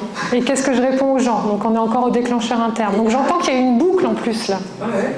Et là, je me dis, il va falloir que je fasse quelque chose. Il faut que je fasse quelque chose. Je fasse croire aux gens que je fais quelque chose. Je sais ce que je dois faire. Ok. Et tout à l'heure, il y avait le « je me sens pas prête ». Et c'était ça, j'ai entendu ça tout à l'heure, je me sens pas prête. Sur le moment, je me dis, mais en fait, je ne connais pas le risque, et en fait, je ne sais pas si je suis prête à trouver une solution pour remédier à ça. En fait. Regardez ce que vous étiez en train de vivre. Je vais avancer. Je pense que j'ai l'impression qu'il y avait une espèce de boucle là, qui était en train de se passer. entre des émotions et toutes les pensées que vous êtes en train d'amener et qui venaient alimenter sans doute l'émotion. Là, il y avait ce qu'on appelle une boucle de rumination. Là. Et je sens par contre mon rythme cardiaque qui s'accélère, j'ai des sensations de chaleur. Donc là, au niveau état interne, hein, sensation de chaleur, rythme... Voilà. Ouais. Et je dirais que j'ai cette frustration de ne pas savoir ce que je dois dire aux gens. En tout cas, rien ne me vient à l'esprit pendant un certain... quelques secondes en tout cas. Ok. Et donc, si on touche le déclencheur interne, pour moi, il y a plusieurs étapes. Il y a la première étape où vous prenez les infos. Et au début, parce que j'entends que l'action de on recule, tout le monde recule, elle est venue au bout de 15 minutes, c'est ça? Oui, le temps que j'ai toutes les infos. Le temps que j'ai toutes les infos. Mais la preuve. Je percute que moi aussi je suis dans la zone. En fait. Et que vous êtes dans la zone. Donc là, ce que je comprends, et corrigez-moi si je me trompe, là, pour moi, la valeur, c'est sécurité de mon équipe, sécurité. On est dans un. Là, on assure la sécurité. C'est ça là, qui amène à prendre cette décision. Mais avant ça, il y a d'autres choses. J'ai l'impression que j'ai pas toutes les infos, ou comment vous avez dit? C'est quoi le... Il y avait la question de l'inconnu. L'inconnu. Il y a eu je me sens pas prête. Ah, je me sens pas prête, voilà. La notion de est-ce que je suis prête. Donc, il est possible que là, avant de prendre la décision de je fais dégager tout le monde, est-ce qu'il est possible qu'il y ait eu un moment où vous avez figé? Parce que vous vous sentez pas prêt. Tout à l'heure, elle a évoqué la sidération. Sidération, ok. J'ai eu une petite phase au moment où je découvre la situation. Une phase de sidération. Bien me demander en même temps, en me disant qu'ils ont déjà engagé des gens, tout ça. J'ai une phase où je suis... je ne m'attendais pas du tout à ça quand ils me disent que le bus s'est enfoncé sous le trottoir. Ouais. Voilà, et bien, regardez ce qui se passe. Ça fait quoi avec l'une d'entre vous qui est... Madame est venue me voir, est-ce que la non-action est une action? Est-ce que vous êtes là ou pas? Oui, voilà. Et en fait, c'est exactement ça. Vous voyez, c'est que là, il y a deux autoroutes qui sont en train d'être décrites. Il y a une première autoroute qui est immédiate, qui est une autoroute de déclencheur externe. J'ai les infos, je fige. Celle-là, imaginez qu'on pourrait faire donc déclencheur externe, émotion, peur, crainte. Il n'y a même pas le processus de pensée qui se fait là. Dans la peur, il y a une deuxième voie qui est une voie courte qui mène directement à l'action. De quoi? Eh bien, l'action, il y a 3 possibilités. Enfin, en fait, il y en a 4. Il y a l'action de figer. Donc, pour revenir à notre conversation, c'est pas une non-action, hein, l'action de figer ou l'action de sidération. C'est une action. Il y a l'action de je me casse, qui est l'action de fuite. Il y a l'action d'agressivité, c'est le combat. Et puis il y a l'action de soumission. C'est que je me soumets à autre chose. En fait, c'est 2 grands types d'actions. C'est l'action d'inhibition ou l'action d'activation. Mais bref. Donc voilà, ça c'est la première autoroute qui s'est amenée chez vous, qui a bypassé le fameux pilote exécutif. Dans le cas de la peur, ce qui s'est passé, et je pense que vous êtes souvent confrontés à ça, on va d'abord agir sous l'influence de notre pilote protecteur. Souvenez-vous, pilote protecteur, c'est le pilote des émotions. Donc lui, il reçoit l'info et il agit, en fait, il bypasse le pilote exécutif. Ça vient répondre ici à un déclencheur interne. Il est possible que là, vous ayez eu un besoin de préparation qui n'était pas là. Et qui vous fait que, ouais, mais c'est complètement inconnu cette situation et je fige. Vous voyez ce que je veux dire? Donc c'est un besoin de préparation. Ensuite, il y a un deuxième temps. Où là, le pilote protecteur a envoyé l'info et le pilote exécutif lui commence à dire qu'est-ce que je fous là ou pourquoi je suis là cette journée-là. Il y a un moment où je me rends compte que je suis dans cet état et je me dis Julie, tu es en phase d'être figée et il faut que tu passes à l'action, ressaisis-toi. Et bien là, c'est son exécutif qui arrive. C'est vraiment ça qui s'est passé. Il y a des outils à ta disposition. Si tu ne sais pas quoi faire là, mets-toi dedans et reprends à zéro les jours. Bravo. Parce qu'en fait, là, ce qui s'est passé, pilote protecteur, autoroute directe, je fige. Ensuite, je fais appel à mon pilote exécutif. Julie, tu as des infos, tu as les capacités, tu peux prendre des décisions, etc. Avec cette phase intermédiaire où j'ai l'impression qu'il y a eu cette boucle de rumination. Oui, oui. Une fois, après, je me suis refait le film et je me la revois cette boucle. J'identifie bien les phases où je me rends compte de l'accélération de mon rythme, que je me rends compte que la personne me parle mais que je ne l'écoute pas, qu'à un moment je lui redemande de répéter parce que je me rends compte que je ne l'ai pas écouté. Que je n'ai pas entendu. En tout cas, elle avait beau me parler, mais ça rentrait pas l'info. Mes pensées étaient sur autre chose et que je n'écoutais pas. Donc, je lui fais répéter. Alors, je pense qu'elle a dû penser que je ne prêtais pas attention à ce qu'elle me disait. Je suis retournée la voir d'ailleurs pour lui dire. Mais elle avait bien identifié que j'étais peut-être dans cette phase. Ouais. Pour le coup, on travaille beaucoup sur ces phases-là et elle l'avait identifié aussi. Yes. Un grand merci pour cet exemple. Est-ce qu'il y aurait un deuxième exemple ou une deuxième envie qu'on décortique et qu'on tire les fils ensemble? C'était très parlant, hein, l'exemple de Julie. Je suis désolée par rapport au titre. Au titre ou au, comment on dit, au grade. Je vous appelle par vos prénoms. À toi la parole, tu voulais un petit mot. Tu voulais dire un petit mot. Oui, donc ça va être le moment de la pause. C'est le moment. Ah oui, mais tu m'as dit de ne pas prononcer le mot pause, alors c'est bon. Alors, un autre exemple que je voulais vous donner, parce que là, on a parlé, et grâce à l'exemple de Julie, on a parlé d'un exemple en situation d'urgence. Je dois prendre une décision dans un contexte d'urgence. Là, je vais vous amener maintenant dans le thème de la journée qui est des décisions, ou pas forcément des décisions, mais en tout cas des situations managériales. Dans des situations managériales, c'est le même processus. Imaginez par exemple un déclencheur. Donc je vous fais un rappel. Déclencheur externe, c'est des comportements qu'on observe. C'est le monde réel, c'est les sens. Hein, je vois, j'entends, je ressens, c'est les actes, c'est les paroles. Ça passe par donc les filtres qui sont à l'intérieur de nous, tous nos besoins, nos croyances, nos valeurs. Tout ça va être exprimé d'abord par une composante émotionnelle. Ça, est-ce que c'est clair pour tout le monde ? On n'est pas. Alors, si on croit être des êtres rationnels, c'est vraiment une fausse croyance. Hein. Nous sommes tous sauf des êtres rationnels. Alors, je vais être un peu moins drastique que ça. Nous sommes des êtres avant tout émotionnels, doués de raison. Mais nous sommes avant tout des êtres émotionnels. L'émotion, elle est première là. D'où l'importance de connecter à ces émotions. Donc l'émotion, l'état interne, hein, ce qu'on appelle l'état interne, de la colère, de la tristesse, de l'énervement, de la joie.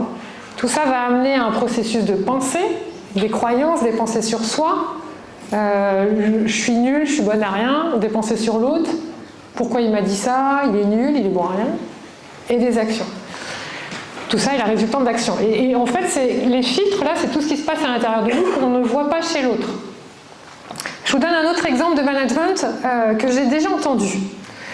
Imaginons déclencheur externe, un chef qui coupe la parole. Un agent ou un collaborateur de façon abrupte, sans laisser l'agent aller jusqu'au bout de son idée. Ça, c'est le déclencheur externe. À l'intérieur de l'agent, l'émotion, de la gêne, de la colère, mais de la colère un peu rentrée, gorge serrée, pensée, je dis n'importe quoi, je ferais mieux de me taire, action, je dis plus rien. Déclencheur interne, là il y a eu un filtre par lequel tout ce chemin est passé, qui est par exemple un besoin de contribution, un besoin d'avoir une place, un besoin de reconnaissance de la part de son chef. Ça, c'est ça le filtre. Avec peut-être une expérience racine qui amène à une croyance implicite qui est quand je parle, eh ben, je dérange. Quand je parle d'expérience racine, c'est notre fameux 0,25 ans. Et c'est là où le déclencheur interne va venir filtrer tout le reste. Expérience racine, c'est un vrai cas que je vous raconte. Un jour, je coach un dirigeant qui me dit que son N+1, c'est vraiment son trajet à lui là, que je vous raconte. Lui a coupé la parole et il s'est mis à figer. Et en fait, on a reconnecté une expérience racine. Alors vous allez me dire, ça fait un peu thérapie. Oui et non, parce qu'on est des êtres humains. Non, parce que c'est pas de la thérapie, je ne traite pas l'expérience racine. Oui, parce qu'on remonte dans des blessures. L'expérience racine est la suivante, c'est qu'il s'est souvenu d'un coup une scène où, en fait, il était à l'école, le prof lui a posé une question et il s'est mis à bafouiller en répondant. Il a bafouillé et il a eu des moqueries. Et ça a enregistré à l'intérieur de lui, quand je prends la parole, je dérange ou on se moque de moi. Et c'est ce filtre-là, avec un besoin derrière de confiance en soi, un besoin d'expression de soi, un besoin de je peux prendre la parole de façon assertive. C'est tout ce besoin-là qui fait que la boucle après s'est déclenchée. Quand on ne fait pas ce travail intérieur, ce qui peut se passer, c'est qu'après, il peut y avoir cette fameuse boucle de rumination. Si je n'ai pas conscience de tout ça, ce qui se passe, c'est que la rumination, c'est que il va penser que je suis nul, je suis bon à rien, j'ose plus rien dire, ça me met en colère, vous voyez, et là, on rumine et il y a une boucle, et là, il se passe des actions qui ne sont pas constructives. C'est là où l'idée, c'est ici de faire ce que j'appelle une pause empathique. La pause empathique, elle est à 2 niveaux. Elle a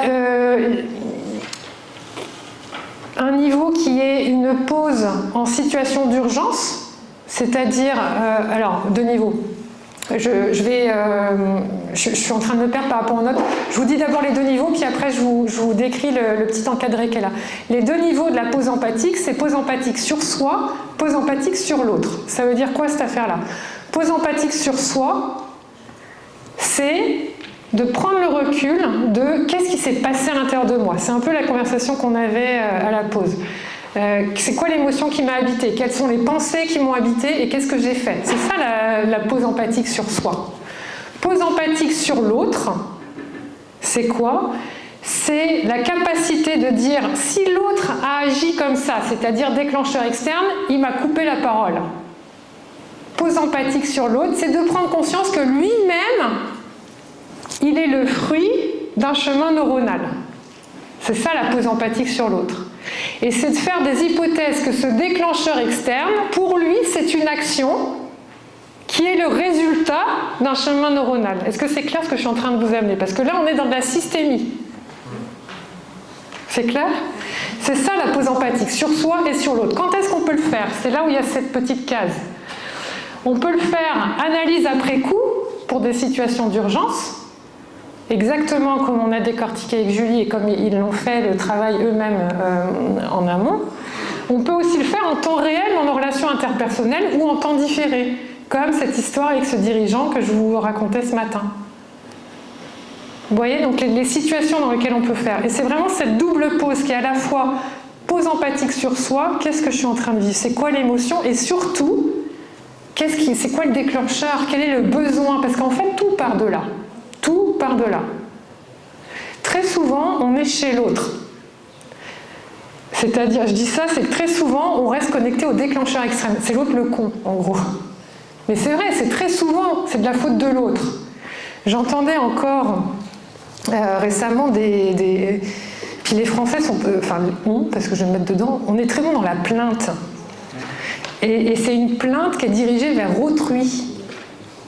C'est le système qui ne me donne pas les moyens, c'est de la faute de ma mère qui je sais pas quoi, c'est les conjoints, c'est mon patron, c'est mon collègue, c'est toujours la faute de l'autre. La pause empathique sur soi, c'est de rentrer à l'intérieur de soi. Je dis souvent, et j'accompagne souvent mes coachés et mes participants à rentrer chez soi. Rentrer chez soi, c'est quoi? C'est de se connecter, c'est quoi le déclencheur interne qui est venu filtrer tout le reste? Qu'est-ce qui est important pour moi, là, qui est en train de se jouer? Est-ce que c'est clair ce que je vous amène? S'il y a un truc avec lequel j'ai envie que vous repartiez, c'est celui-là. Qu'est-ce qui est important pour moi dans cette situation? Ou qu'est-ce qui est important pour moi dans la situation qui vient de se passer, là, qui était bafouée? Est-ce que c'est de la sécurité? Est-ce que j'ai un besoin de reconnaissance de mon patron qui ne m'a pas écouté? Est-ce que j'ai un besoin de prendre ma place? C'est quoi mon besoin? Est-ce que j'ai un besoin de justice? C'est ça, rentrer chez soi. Ça, c'est la pause empathique sur soi. La pause empathique sur l'autre, on va la travailler ensemble. Donc la pause empathique sur l'autre, c'est cette idée de comprendre que l'autre en face, lui-même, il est soumis à sa propre chaîne de réaction, à son propre chemin neuronal. La pause empathique sur l'autre, c'est de faire des hypothèses sur j'observe un comportement. Donc j'observe un comportement, c'est-à-dire une action, mais qui est le fruit d'un chemin neuronal. Et c'est de faire l'hypothèse suivante, que derrière chaque action, il y a une fonction. Derrière chaque action, au bout de la chaîne, il y a une fonction. La fonction, c'est quoi? C'est le déclencheur interne. On dit en PNL, c'est un des présupposés, que derrière chaque comportement, il y a une intention positive. Qu'est-ce que ça veut dire ça? Derrière chaque comportement, il y a une intention positive. Je vais vous donner un premier exemple, puis après je vous envoie en pratique. Un petit qui tape son frère. Ça, c'est un comportement. C'est quoi l'intention positive? Qu'est-ce que vous avez dit? Ça pourrait être l'envie de jouer. Un comportement d'agressivité, généralement, c'est pas... Voilà, en même temps, pourquoi pas, hein. Ça va apprendre quelque chose par rapport à un danger ou quelque chose comme ça. Ouais, donc un besoin de transmettre. Ouais. Quoi d'autre? Souvent, c'est ça. C'est un besoin d'attention, c'est un besoin d'avoir ma place, c'est ça. L'acte en tant que tel, et c'est souvent ça qu'on va juger. On est très fort pour juger l'acte. Comme j'ai fait avec cette vieille dame que je vous disais, cette histoire dans la voiture. Mais je suis remontée à l'intention. Peut-être que je lui ai fait peur et qu'en fait, là, elle est juste sous l'emprise d'une émotion de peur qui l'a fait s'agiter dans la voiture. Derrière chaque comportement, il y a une intention. Positive, entre guillemets. Je mets des guillemets.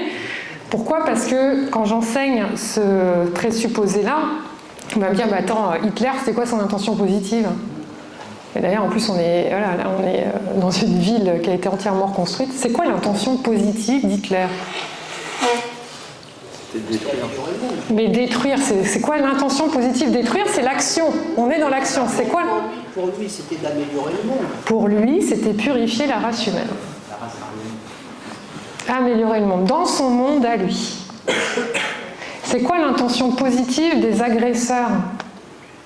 C'est quoi l'intention positive de Trump, de Poutine? C'est difficile, mais derrière chaque comportement, il y a une intention positive. Parce qu'on est tous le fruit d'un chemin neuronal qui est le reflet de notre histoire de vie. Ça peut être difficile à recevoir, ça. Hein. Et donc pour ça, je vais vous envoyer justement en pratique, à nouveau, pour qu'on puisse commencer à faire de la gymnastique. Donc c'est la pratique 2. Je vais vous inviter à la faire 2 par 2. Vous prendrez le temps de lire l'objectif après. La consigne est la suivante. Pour chaque situation, identifiez une ou plusieurs intentions positives possibles derrière le comportement décrit. Et vous allez voir qu'il y a 10 cas. Il y a des cas qui sont dans votre monde à vous de pompier, mais après j'ai fait plein d'autres cas en voiture. On a déjà parlé de ces cas-ci. File d'attente avec les enfants, avec son partenaire. Donc 2 par 2, je vais vous inviter à faire une pause empathique sur l'autre et à émettre des hypothèses de c'est quoi l'intention positive dans ces situations. C'est clair la consigne? On se donne un petit 10 minutes, puis c'est pas grave si vous n'avez pas le temps de tout faire, mais 2 par 2, 10 minutes et on revient dans 10 minutes. Alors, cas numéro 1. En intervention, un jeune sapeur-pompier volontaire arrive pour la première fois sur un feu d'habitation. Il ne respecte pas les consignes données et agit de manière impulsive. Quelle est l'intention positive de ce comportement? Donc là, l'action, c'est action de manière impulsive, sans respect des consignes. Bien faire. Bien faire, aller vite. Alors, il est stressé, on est où là dans la boucle? On est au niveau des émotions. Alors, sachant que le stress n'est pas une émotion, le stress est une réaction physiologique à quel type d'émotion, là en l'occurrence? La peur. Donc en effet, donc là il y a potentiellement de la peur. Déclencheur interne, ça peut être en effet un besoin de montrer que je suis capable, un besoin donc de j'ai entendu bien faire, etc. Réunion de coordination, cas 2. Lors d'une réunion de centre, un manager interrompt sans cesse les autres, impose son point de vue et coupe toute tentative de débat. C'est des cas réels, hein, je disais, même si toute tentative... c'est quoi la phrase dans les films toute ressemblance, c'est ça. Purement furtive, c'est ça. Mais c'est des cas réels, ça. Alors, c'est quoi l'intention positive d'un manager qui interrompt sans cesse les autres, impose son point de vue, coupe, tranche? D'enrichir le débat. Ça pourrait être une volonté d'enrichir le débat. Mais généralement, enfin, en tout cas dans ce que j'ai observé... Et prendre vite une décision. Prendre vite une décision, Qu'est-ce que vous voulez dire par là, existence? Ouais, c'est souvent des besoins, en effet, de prendre sa place, d'exister, de reconnaissance, de montrer que c'est moi le chef. Ouais. Ça pourrait être aussi des besoins d'efficacité, des besoins de pas perdre son temps, mais c'est en sens inverse, donc efficacité, mais de gain de temps. L'impatience, du coup, ça va être l'émotion qui va être déclenchée par un besoin de gain de temps. K3, un officier refuse d'appliquer une directive venant de la direction, affirmant qu'elle est déconnectée du terrain et qu'il ne veut pas la faire passer à ses hommes. Donc c'est quoi l'intention positive de refus d'appliquer une directive qui vient de la direction? Protection, ouais. Ça peut être vraiment un besoin de protection ou une valeur aussi, ça peut être quelque chose en lien avec la justice. S'il considère que l'action n'est pas juste. Besoin de justice sociale, ça je le vois beaucoup dans des boîtes. K4, un collègue refuse systématiquement de manger avec le reste de l'équipe et reste souvent seul pendant les temps de repos. Donc là on pourrait très vite aller dans un jugement. Hein. Quand on voit un collègue comme ça, il est froid, il est distant, il est...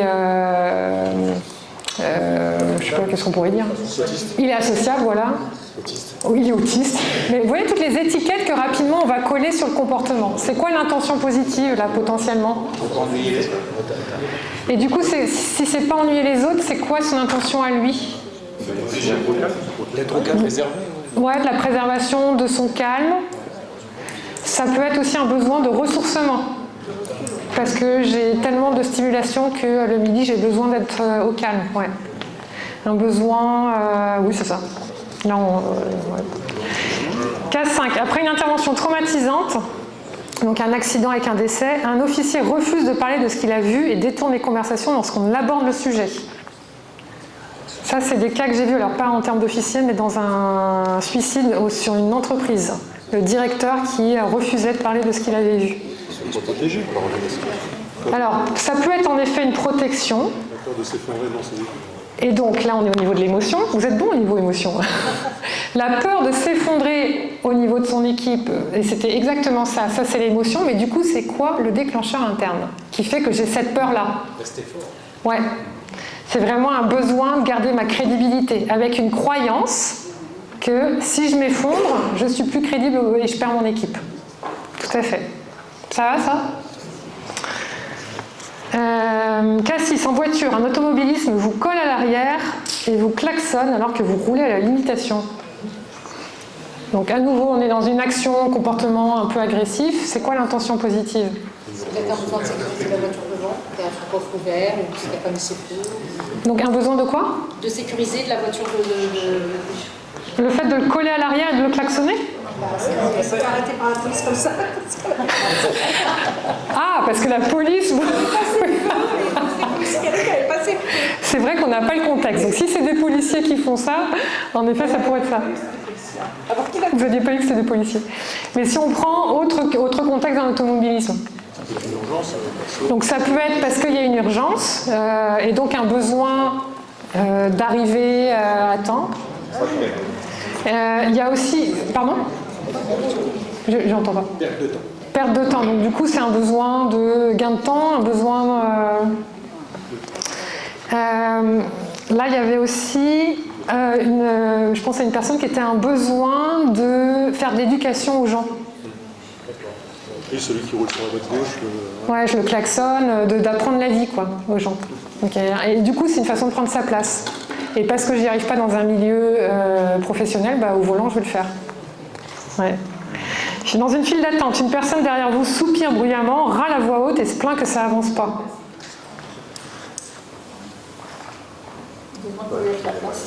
Besoin de... Qu'on lui laisse la place. Qu'on lui laisse la place, mais du coup, c'est quoi son besoin? Partager un sentiment. C'est peut-être un besoin urgent d'aller... Alors, je vais prendre ça d'abord et puis après. Partager un sentiment. Alors, ça peut être en effet une peur de ne pas oser exprimer ce que je ressens, et donc je vais râler, je vais comme ça, souffler, et donc le besoin qui est en arrière... Une urgence sanitaire. Soit, ça peut être un besoin physiologique, ça peut être ça, mais ça peut être aussi là, ça peut être paradoxal parce que ça peut être un besoin d'écoute. Ça peut être paradoxal ce que je vous dis, dans le sens où la seule façon que j'ai appris de m'exprimer, c'est en râlant, en soufflant, et c'est la façon dont j'attire l'attention vers moi, quel que soit le contexte. Ouais. K8, en rentrant du travail, vous vous énervez parce que vos enfants traînent pour mettre la table et ne vous écoutent pas, ou vous finissez par crier. Ça arrive à personne ici. Il faut les coucher tôt. Donc un besoin de respect du rythme des enfants qui, le week-end dernier déjà, sont couchés trop tard et donc j'ai besoin que mes enfants gardent une routine. Quoi d'autre? Ça peut être aussi un besoin d'avoir la paix, tout simplement. Soi-même, un besoin d'avoir sa soirée. Avec son partenaire, votre conjoint vous reproche de ne pas être assez présent ou attentif alors que vous pensez faire beaucoup, le ton monte. Ça pareil, ça nous arrive jamais. C'est quoi l'intention positive du fait que le ton des reproches du conjoint? Un besoin de? Ouais, ça peut être besoin d'exister, besoin de partage, besoin d'attention. Ça peut être aussi un besoin de... Il y a quelque chose que j'arrive pas à dire, mais j'ai vraiment besoin d'un espace d'attention complète pour oser dire quelque chose qui ne va pas dans le couple. Et dernier cas, un ami prend systématiquement la parole, parle fort et ressent souvent les discussions sur lui. Donc là, on pourrait dire, ah, qu'est-ce qu'il est égoïste celui-là, il est centré sur lui, il n'écoute personne. Donc on va coller une étiquette à un comportement qui pourrait avoir quelle intention positive? On en est encore là-dedans, hein. Un besoin de prendre ma place, un besoin d'attention, un besoin d'exister. Vous êtes bon, hein? Donc vous voyez à quel point les comportements, qui sont les actions, sont finalement le fruit de quelque chose de plus profond. Imaginez que c'est un peu comme un iceberg. Hein. J'ai pas de tableau à feuilles, non. C'est comme un iceberg. Imaginez un iceberg et que la surface visible de l'iceberg, c'est les comportements, mais qu'en dessous, il y a tout le reste. Et tout le reste, c'est ce chemin neuronal. Et cette pause empathique, c'est la capacité de proposer des hypothèses, parce qu'en fait, on ne sait pas ce que l'autre vit, mais de proposer des hypothèses sur ce chemin neuronal. Et quand on va dans cet espace-là, je vous assure que la vie, elle est vachement plus douce. Je vous donne un exemple qui m'est arrivé il y a quelques années. Je devais amener ma mère un matin à la gare. On est super à la bourre. J'arrive devant ma bagnole. Et là, pas de plaque d'immatriculation avant-arrière. Donc je me suis fait voler mes plaques. Ma mère, qui n'a pas fait ce chemin-là, mais qui me sert beaucoup de cobaye, et je souris parce que là je la vois aller, elle s'agite, elle fait mais quelle bande de... Voilà, des gros mots qui volent, elle s'énerve. Et moi tout de suite, je me connecte, parce que c'est vrai que c'est devenu un réflexe, à l'intention positive, je mets des guillemets, sur le vol de plaques d'immatriculation. Ça peut être quoi l'intention positive de voler des plaques d'immatriculation? Mais c'est quoi l'intention positive? C'est comme le cambriolage. C'est quoi l'intention positive d'un cambriolage? En fait, c'est un besoin d'argent, un besoin de... ça peut même être... c'est la seule façon que j'ai de fonctionner. Parce que j'ai toujours appris que c'est comme ça que je pouvais rentrer dans le système. Ça peut mettre un besoin de justice. Et c'est comme ça que moi, j'ai de la justice. Et donc ma première réflexe a été de me connecter à ces jeunes. Alors je dis ces jeunes parce que j'ai imaginé, mais je ne saurais jamais que c'était des jeunes. Et finalement d'aller dans un espace empathique, c'est quand même dingue d'avoir cette seule option, soit pour faire de l'argent, soit pour avoir une place dans la société. Et du coup, j'étais pas du tout énervée alors que ma mère s'agitait dans tous les sens.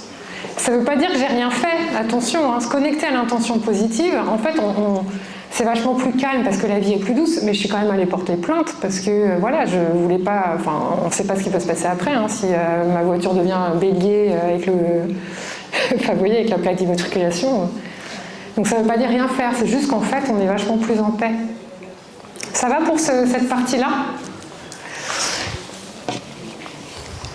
On rentre dans la dernière partie, le dernier voyage que je voulais vous proposer. Donc là, après avoir vu le chemin neuronal, pause sur soi et pause sur l'autre, on va faire des petites expériences là collectives aussi pour explorer les biais et notamment dans un contexte de prise de décision. La première notion, et c'est en lien avec ce qu'on vient de vivre, hein, c'est la notion de concept de modèle du monde qui va venir biaiser finalement tous nos interactions et nos relations.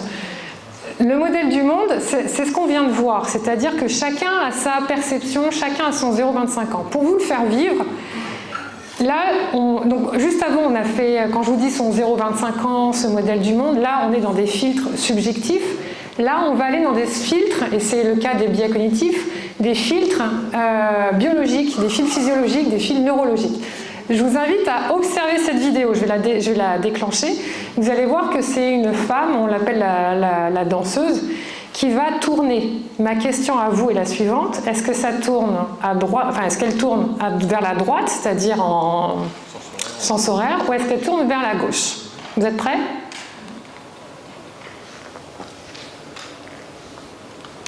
Alors, vers la droite ou la gauche?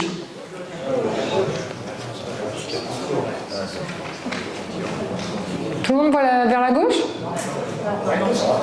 Droite? Il y en a qui la voient tourner dans les deux sens?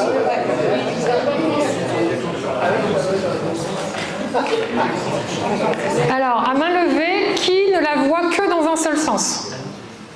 Donc, ceux qui ont la main levée, vous ne la voyez jamais tourner dans l'autre sens. Ok, gardez la main levée. Ceux qui la voient tourner que dans un seul sens, je vous invite à garder la main pour ceux qui la voient tourner vers la droite. Sens horaire. Sens horaire, ouais. Vous voyez la différence, c'est qu'on est, on est tous différents là. Qui a raison? Personne. Il lève la main, moi. Est-ce qu'elle tourne vers la droite? Est-ce qu'elle tourne vers la gauche? Est-ce qu'elle change de sens? En fait, c'est clairement là, on est dans un espace d'illusion. C'est-à-dire que, en fonction de où est-ce que votre œil va accrocher son attention, avec l'ombre, vous allez la voir, donc l'ombre de la jambe, vous allez voir la jambe tourner en sens horaire ou tourner en sens anti-horaire, et par moment, vous allez la voir sauter, enfin sauter, changer. Là, on est vraiment dans le modèle du monde, c'est que chacun a sa réalité. Le modèle du monde, c'est vraiment la représentation qu'on va se faire de ce qui nous entoure, de la réalité, à partir de nos expériences passées, de nos croyances. Et tout ça va passer à travers des filtres perceptifs. On a vu juste avant des filtres subjectifs et notre histoire de vie et nos valeurs, mais il y a aussi des filtres de la perception qui sont là des filtres, en l'occurrence, biologiques. Un autre petit exercice. Pareil, c'est une vidéo aussi, il n'y a pas de son, donc sans son. Vous allez voir des formes géométriques. Ça dure environ 1 minute 30. Je vais vous inviter à observer cette vidéo et après à me dire ce que vous avez vu. Donc c'est ma seule demande, c'est qu'est-ce que vous avez vu à la fin de la vidéo. C'est parti.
Alors j'en ai entendu certains sourires. Franck, j'entendais que vous racontiez une histoire avec William. C'est quoi l'histoire que tu t'es racontée en voyant les vidéos? commencer une altercation entre un groupe de personnes, une qui sort de la pièce, qui laisse rentrer une personne, l'autre qui ne veut pas, et puis en fait ils sont en train d'échanger, et puis ça finit mal en fait. Ok. Il y en a un qui pète les plombs, et puis... Il y en a un qui pète les plombs, ok. Vous, c'était quoi? C'est un triangle, c'est deux triangles à rond et un carré. C'est deux triangles à rond et un carré. Quelle autre histoire vous êtes racontée? Une farce? C'est-à-dire? Des enfants qui jouent. Ok, donc du jeu. Quoi d'autre que vous avez vu? C'est quoi les mots-clés pour vous, là? Qu'est-ce que vous avez vu? Non, c'est pas vous. Okay. En effet, qui a vu juste des ronds et des... Qui ne s'est raconté aucune histoire? Qui a juste vu? Parce que généralement, ouais, voilà, vous êtes peu nombreux, mais ça arrive. Donc, c'est normal. C'est juste que votre porte d'entrée n'est pas celle de se raconter une histoire. Vous avez une autre porte d'entrée qui est plus perceptive, ou sensitive plutôt, mais c'est minoritaire. Mais les autres, là, vous êtes raconté une histoire. Ah ouais. Ah, quelle histoire? Ah, moi j'ai vu un adultère. Oui. Un adultère. J'ai déjà eu cette version-là. Un homme ou une femme mariée qui se fait attraper. Okay. Est-ce qu'il y en a qui ont vu de la coopération? Oui. Ouais. Du conflit et de la coopération. Donc, vous voyez toutes les histoires qu'on se raconte. En fait, c'est une expérience qui montre à quel point notre cerveau va mettre du sens même là où il n'y en a pas. Pourquoi je vous dis ça? C'est qu'à la base, les chercheurs ont juste fait un programme informatique avec une demande avec des consignes d'éloignement et de rapprochement et 3 formes géométriques, c'est tout. Le chercheur qui a programmé à aucun moment a raconté une histoire. Et vous voyez à quel point nous, on va mettre du sens même là où il n'y en a pas. C'est fou quand même. Et en fonction de notre histoire du monde, en fonction de notre vécu, je souris parce que la dernière fois quelqu'un m'a raconté, non mais c'est un amant, c'est un homme marié qui s'est fait attraper par sa maîtresse, par sa oula, je vais y arriver. Bon bref, vous m'avez compris, un adultère. J'étais 3 jours en formation avec eux et ça a duré pendant 3 jours parce que c'est vrai que ça parle de nous, qu'on l'ait vécu ou pas. En tout cas, on va apposer sur une vidéo, sur des formes qui a priori ont des mouvements aléatoires, nos croyances, nos filtres, nos vécus, l'histoire de notre famille. C'est ça, hein, on va aller... Et c'est en lien direct. Ah oui, alors du coup, voilà ce que ça crée. C'est que je vais aller attribuer et je vais mettre du sens en fonction de ce que je vois. Mais est-ce que c'est un M? Est-ce que c'est un W? Puis si on se met par là, ça peut être un 3. Puis si je me mets dans l'autre sens, ça fait un peu un Z. Bon, un Z un peu bizarre. Mais... Qui a raison? C'est ça le modèle du monde. Le modèle du monde, c'est vraiment la capacité déjà de savoir que moi j'ai mon propre modèle du monde et que sur une vidéo je suis en train de me raconter une histoire, mais que c'est peut-être pas la même que l'autre. Et ça fout le bazar dans les couples, dans les relations, au boulot, parce qu'on parle pas le même langage. On a la même zone, on a le même territoire, hein, c'est le même dessin, mais on voit pas la même chose. C'est vraiment important de prendre conscience d'un des biais qui se joue là. C'est qu'un des biais, c'est qu'on va attribuer des étiquettes, c'est notre biais d'attribution, au comportement des gens. Les exercices que je vous ai donnés avant là, c'est ça, c'est qu'on pourrait attribuer des étiquettes sur celui qui arrive en retard, sur celui qui coupe la parole, sur celui qui me klaxonne. On est tout le temps en train d'attribuer des étiquettes parce qu'on est sous l'emprise d'un des biais, qui est le biais d'attribution. Notre cerveau va classer les infos. Et ça va créer des erreurs d'interprétation, et ça va créer des enjeux relationnels. Regardez un autre exemple, en fonction du point de vue. Je ne sais jamais si c'est le prince Édouard ou William, mon cerveau refuse William. C'est le prince Guillaume. C'est Guillaume. Si on regarde la photo du haut, on pourrait dire, bah dis donc, quel malotru, il est en train de faire un doigt d'honneur. Alors qu'en fait, si on change de vue, il est en train de montrer sa bague de fiançailles. Donc vous voyez, on va attribuer une étiquette. Et donc le message suivant, c'est faisons une pause sur les étiquettes qu'on attribue prenons en compte le contexte et les données qu'on a, et potentiellement les données qu'on n'a pas pour faire des hypothèses sur peut-être que ça peut être autre chose. Et notamment revenir à cette fameuse intention positive. C'est clair là ce que je vous amène ? Ce biais-là, il est vraiment puissant dans nos relations, mais il y en a un autre aussi qui est très intéressant, qui est le biais de transparence. Je vais vous lire la définition. J'allais dire après, mais en même temps elle est là. Alors, je vous la lis. Tendance à surestimer la transparence de ses intentions pour autrui. Pour vous le faire comprendre, on va vivre une petite expérience. Combien de temps il me reste ? Super, merci. Il est 37. Ouais. Est-ce qu'on peut garantir un Finex pour 17 heures ? Oui, il y a un exercice qu'on ne fera pas. Sachant qu'on a... 17 heures pour moi ou 17 heures pour vous ? 17 heures pour moi.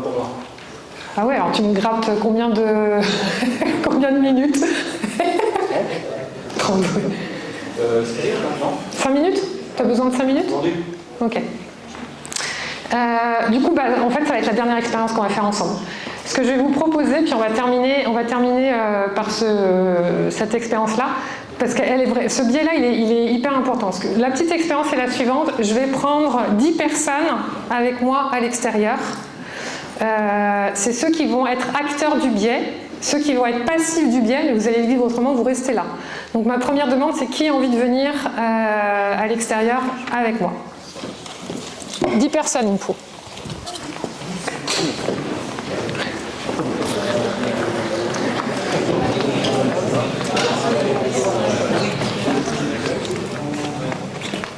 On va se mettre loin pour pas qu'ils entendent.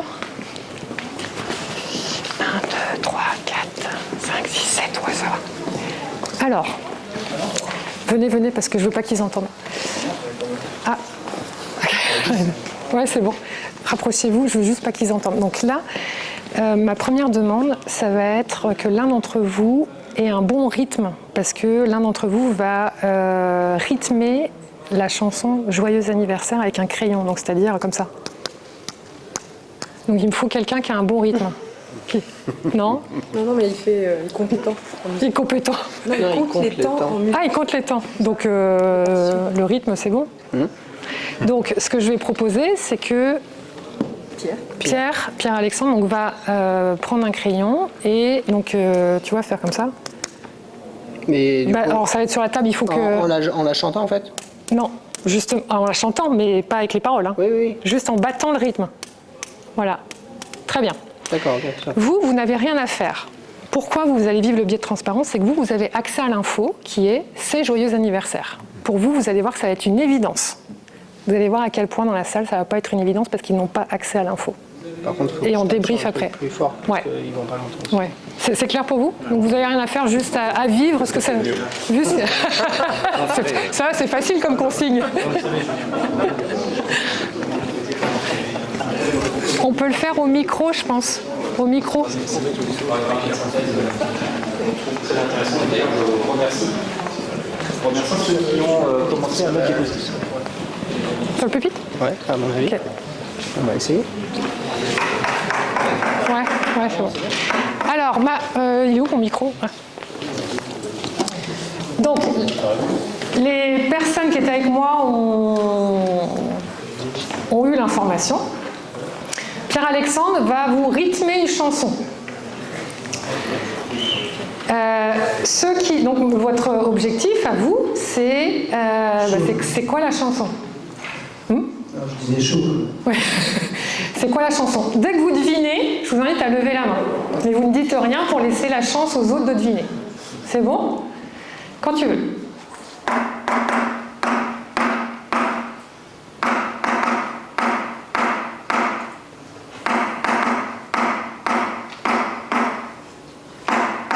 Personne trouve ? 1, 2, tu peux recommencer ?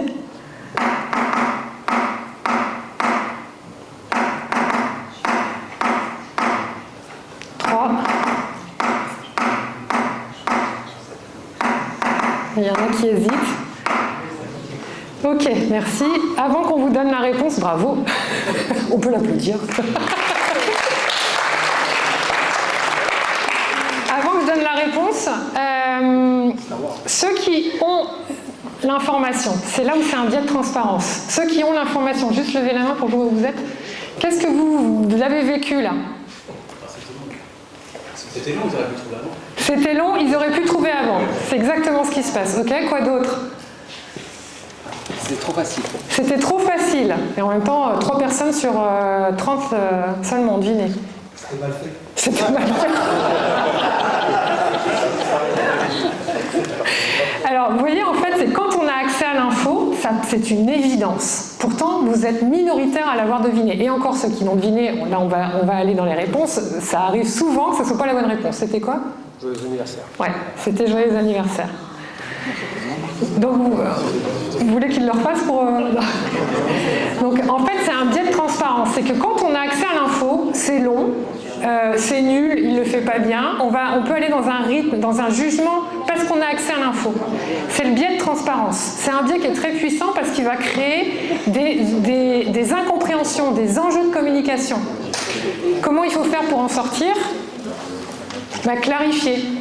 Clarifier ce qui se passe à l'intérieur de moi. C'est un biais qui a été mis en avant sur des personnes qui étaient dans la prise de parole en public et qui étaient convaincues d'avoir bafouillé, d'avoir fait de la... J'allais être vulgaire. D'avoir été mauvais, oui. Alors qu'en fait, ça ne s'est pas du tout vu en face. C'est-à-dire qu'ils étaient convaincus que tout ce qu'ils vivaient, donc leur fameux monde intérieur, le chemin neuronal qu'on a vu avant, ils étaient convaincus que ça se voyait. Alors qu'en fait, ça ne se voit pas. En tout cas, pas tout le temps. D'où l'importance de clarifier ce qu'on a dans notre tête. Parce que ce n'est pas une évidence. Il est très fort ce biais-là. Il me reste combien de temps? Il faut que j'arrête là, hein, c'est ça? Je vous montre juste les autres biais que j'ai pas le temps de... Encore 5 minutes pour moi. Encore 5 minutes? Ok, alors. Allez, un autre biais. Celui-là. Ah, pourquoi je ne peux pas le déclencher?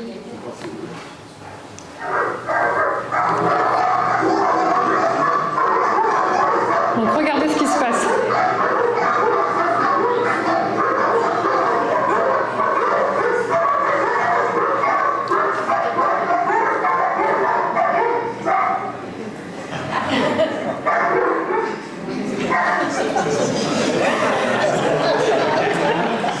Qu'est-ce qui s'est passé là? Et surtout, dans quel contexte, nous, humains, on se comporte comme ça? Dans la voiture. Dans la voiture, derrière nos écrans. La barrière nous protège. Nous protège de quoi? Nous protège de quoi, en l'occurrence? Parce que là, ce qui se passe, c'est que les chiens aboient, j'aboie, et puis quand la barrière se lève, j'aboie plus. Et je me casse en plus. Mais c'est exactement ce qui se passe chez nous humains. Pourquoi? Le processus est le suivant. Aboyer, on va dire, nous, oser prendre la parole, oser donner une opinion, oser dire à quelqu'un ou oser dire à un groupe que je ne suis pas d'accord, oser implanter un nouveau projet au sein d'un établissement où la direction ne me soutient pas. Qu'est-ce que je risque si j'ose prendre une position, si j'ose aboyer? Qu'est-ce que je risque? Rien, il y en a qui... L'exclusion. L'exclusion, c'est une des plus grandes peurs de l'humain. Dans notre jargon de psycho, on va appeler ça la peur de la désapprobation sociale. Être désapprouvé par les autres, la peur du rejet. Pourquoi c'est une des plus grandes peurs? Je vous remets dans les souliers des hommes primitifs, dont on descend et dont une partie de notre cerveau est encore le même que nos ancêtres. Pour survivre, et c'est une des bases de la coopération, pour survivre, je dois faire partie d'un tout, d'un clan. Nous sommes des êtres claniques, on a besoin d'appartenir à un groupe d'appartenance. À partir du moment où j'ose prendre une position qui va à l'encontre d'un groupe, et ça je le vois tellement en entreprise, de ne pas oser, parce qu'il y a ce biais-là.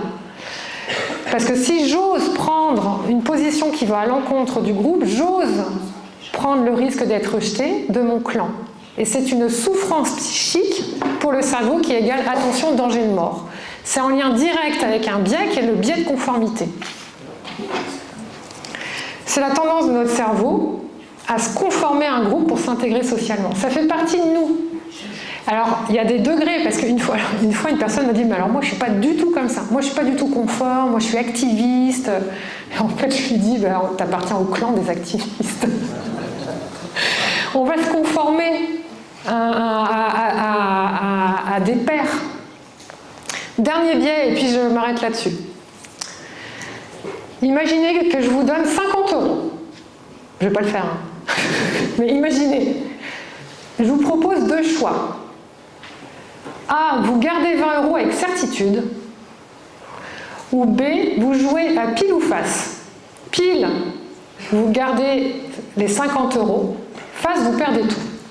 Qu'est-ce que vous préférez? À main levée, qui préfère A, garder 20 €? Qui préfère B? Alors, c'est très étonnant parce que les gens normaux, normalement, on préfère aller sur le A. Pourquoi? Parce qu'il y a il y a de l'incertitude dans le B. Mais ça se voit que vous êtes en fait une population amenée à vivre de l'incertitude et que vous êtes familier avec l'incertitude. L'incertitude, elle est très inconfortable pour notre cerveau. Parce qu'il y a un gain incertain là. Il y a un gain certain au A, je suis sûre, de gagner 20 €, versus B, je ne suis pas sûre. Bon, peut-être que 50 €, c'est pas un enjeu, c'est peut-être ça en fait. Si vous avez mis 10 000, peut-être que ça aurait marché. C'est en lien avec un biais, ça, qui est le biais de l'évitement des pertes. Notre cerveau va chercher à éviter à tout prix toute perte certaine que gain incertain.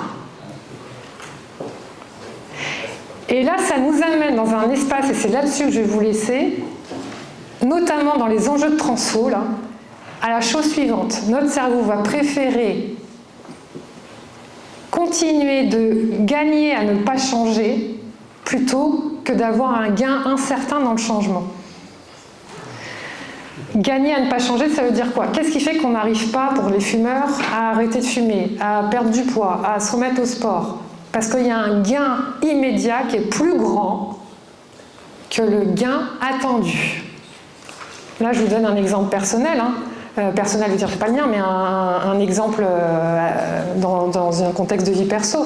Je pense à cette... D'ailleurs, c'est chez les pompiers, tiens, c'est marrant. Enfin, c'est marrant ou pas.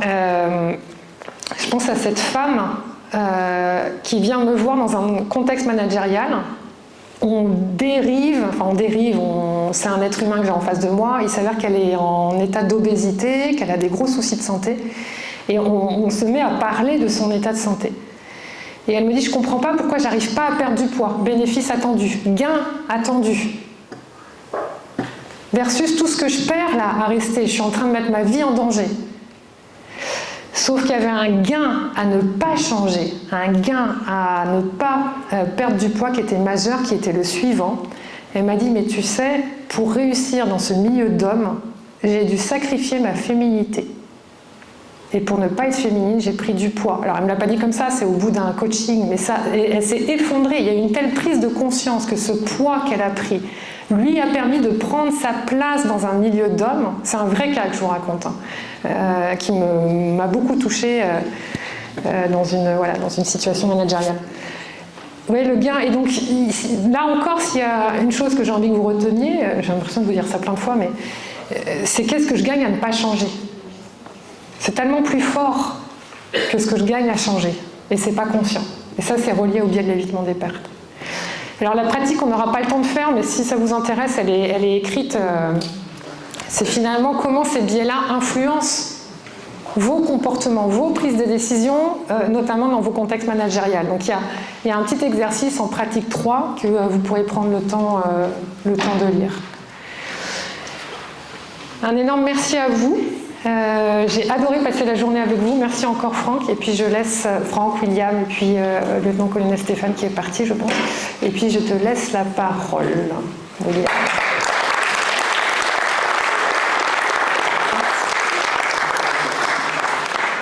Merci beaucoup, Anna. C'était vraiment très intéressant.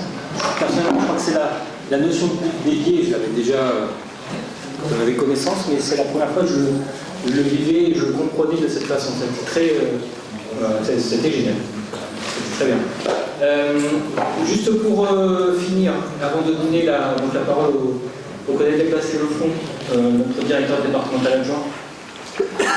Nous vous transmettrons les adresses mail des uns et des autres, les supports de présentation qui vous ont été donnés avec l'accord des différents intervenants, y compris la synthèse des post-it des murs des expressions. Donc avant de partir, si certains ont encore un peu de temps, vous pouvez, une séance de rattrapage, mettre ce qui vous a plu dans la journée.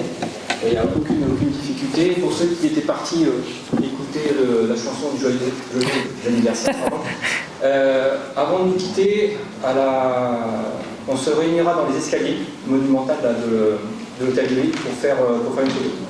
Voilà. Pour garder un souvenir qu'on vous transmettra également à tous. Je vais laisser le mot de la fin au colonel Delbas et le fond. Vous connaissez si vous voulez bien.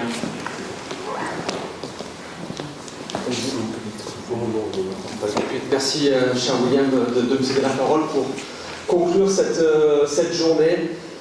Deux petits mots, parce qu'il est bientôt 17h et que Le Havre c'est beau, mais c'est loin de tout, donc il faut pouvoir regagner tranquillement ces pénalités. William, avec Franck, vous avez fait un merveilleux pari, qui était celui d'organiser ses premières rencontres sur l'accompagnement managérial. C'était un projet un petit peu fou au départ, vous avez mis du cœur, vous avez pris également beaucoup de votre temps personnel pour mener à bien ce projet. J'associerai aussi Madame Laura Enoch, qui a été aussi une des contributrices pour assurer le bon déroulement de ce projet, et je crois qu'on peut vous applaudir. Voilà.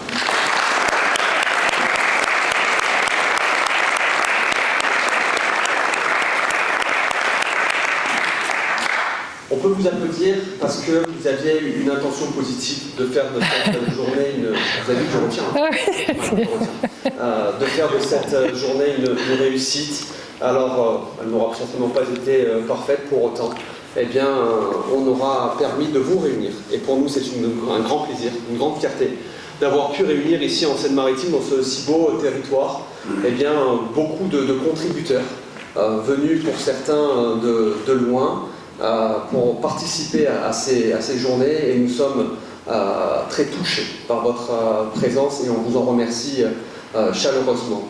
On avait aussi une autre intention positive, eh bien c'était de poser le débat véritablement aujourd'hui qui est nécessaire de l'accompagnement managérial au sein des services d'incendie et de secours. C'est quelque chose qui est essentiel aujourd'hui lorsque l'on veut être un décideur, lorsqu'on veut être un manager, de pouvoir avoir quelques notions, de pouvoir avoir quelques réflexes cognitifs, je ne sais pas si on peut les dire, on peut le dire, mais voilà, quelques réflexes sur l'accompagnement de nos équipes, de nos hommes et de nos femmes qui sont, et vous l'avez dit tout à l'heure, vivent une grande partie de leur temps dans l'incertitude, vous l'avez dit Madame Louvion, mais qui font aujourd'hui une mission noble et vertueuse, qui est celle de la distribution des secours dans l'intérêt général, et cette mission est de plus en plus difficile. Et on a eu le plaisir de poser ce débat ici, au sein même de ce bel établissement, la mairie du Havre, que je remercie pour la qualité de son accueil. Vous aviez aussi beaucoup de bonnes intentions positives en venant ici au Havre aujourd'hui à ce colloque, et celui d'apporter des contributions remarquables, d'une grande expertise, d'une grande qualité, d'une riche expérience. Chacun, tous en ce qui vous concerne, eh bien, d'avoir pu nous faire partager votre quotidien et votre approche de l'accompagnement managérial, et nous vous en remercions.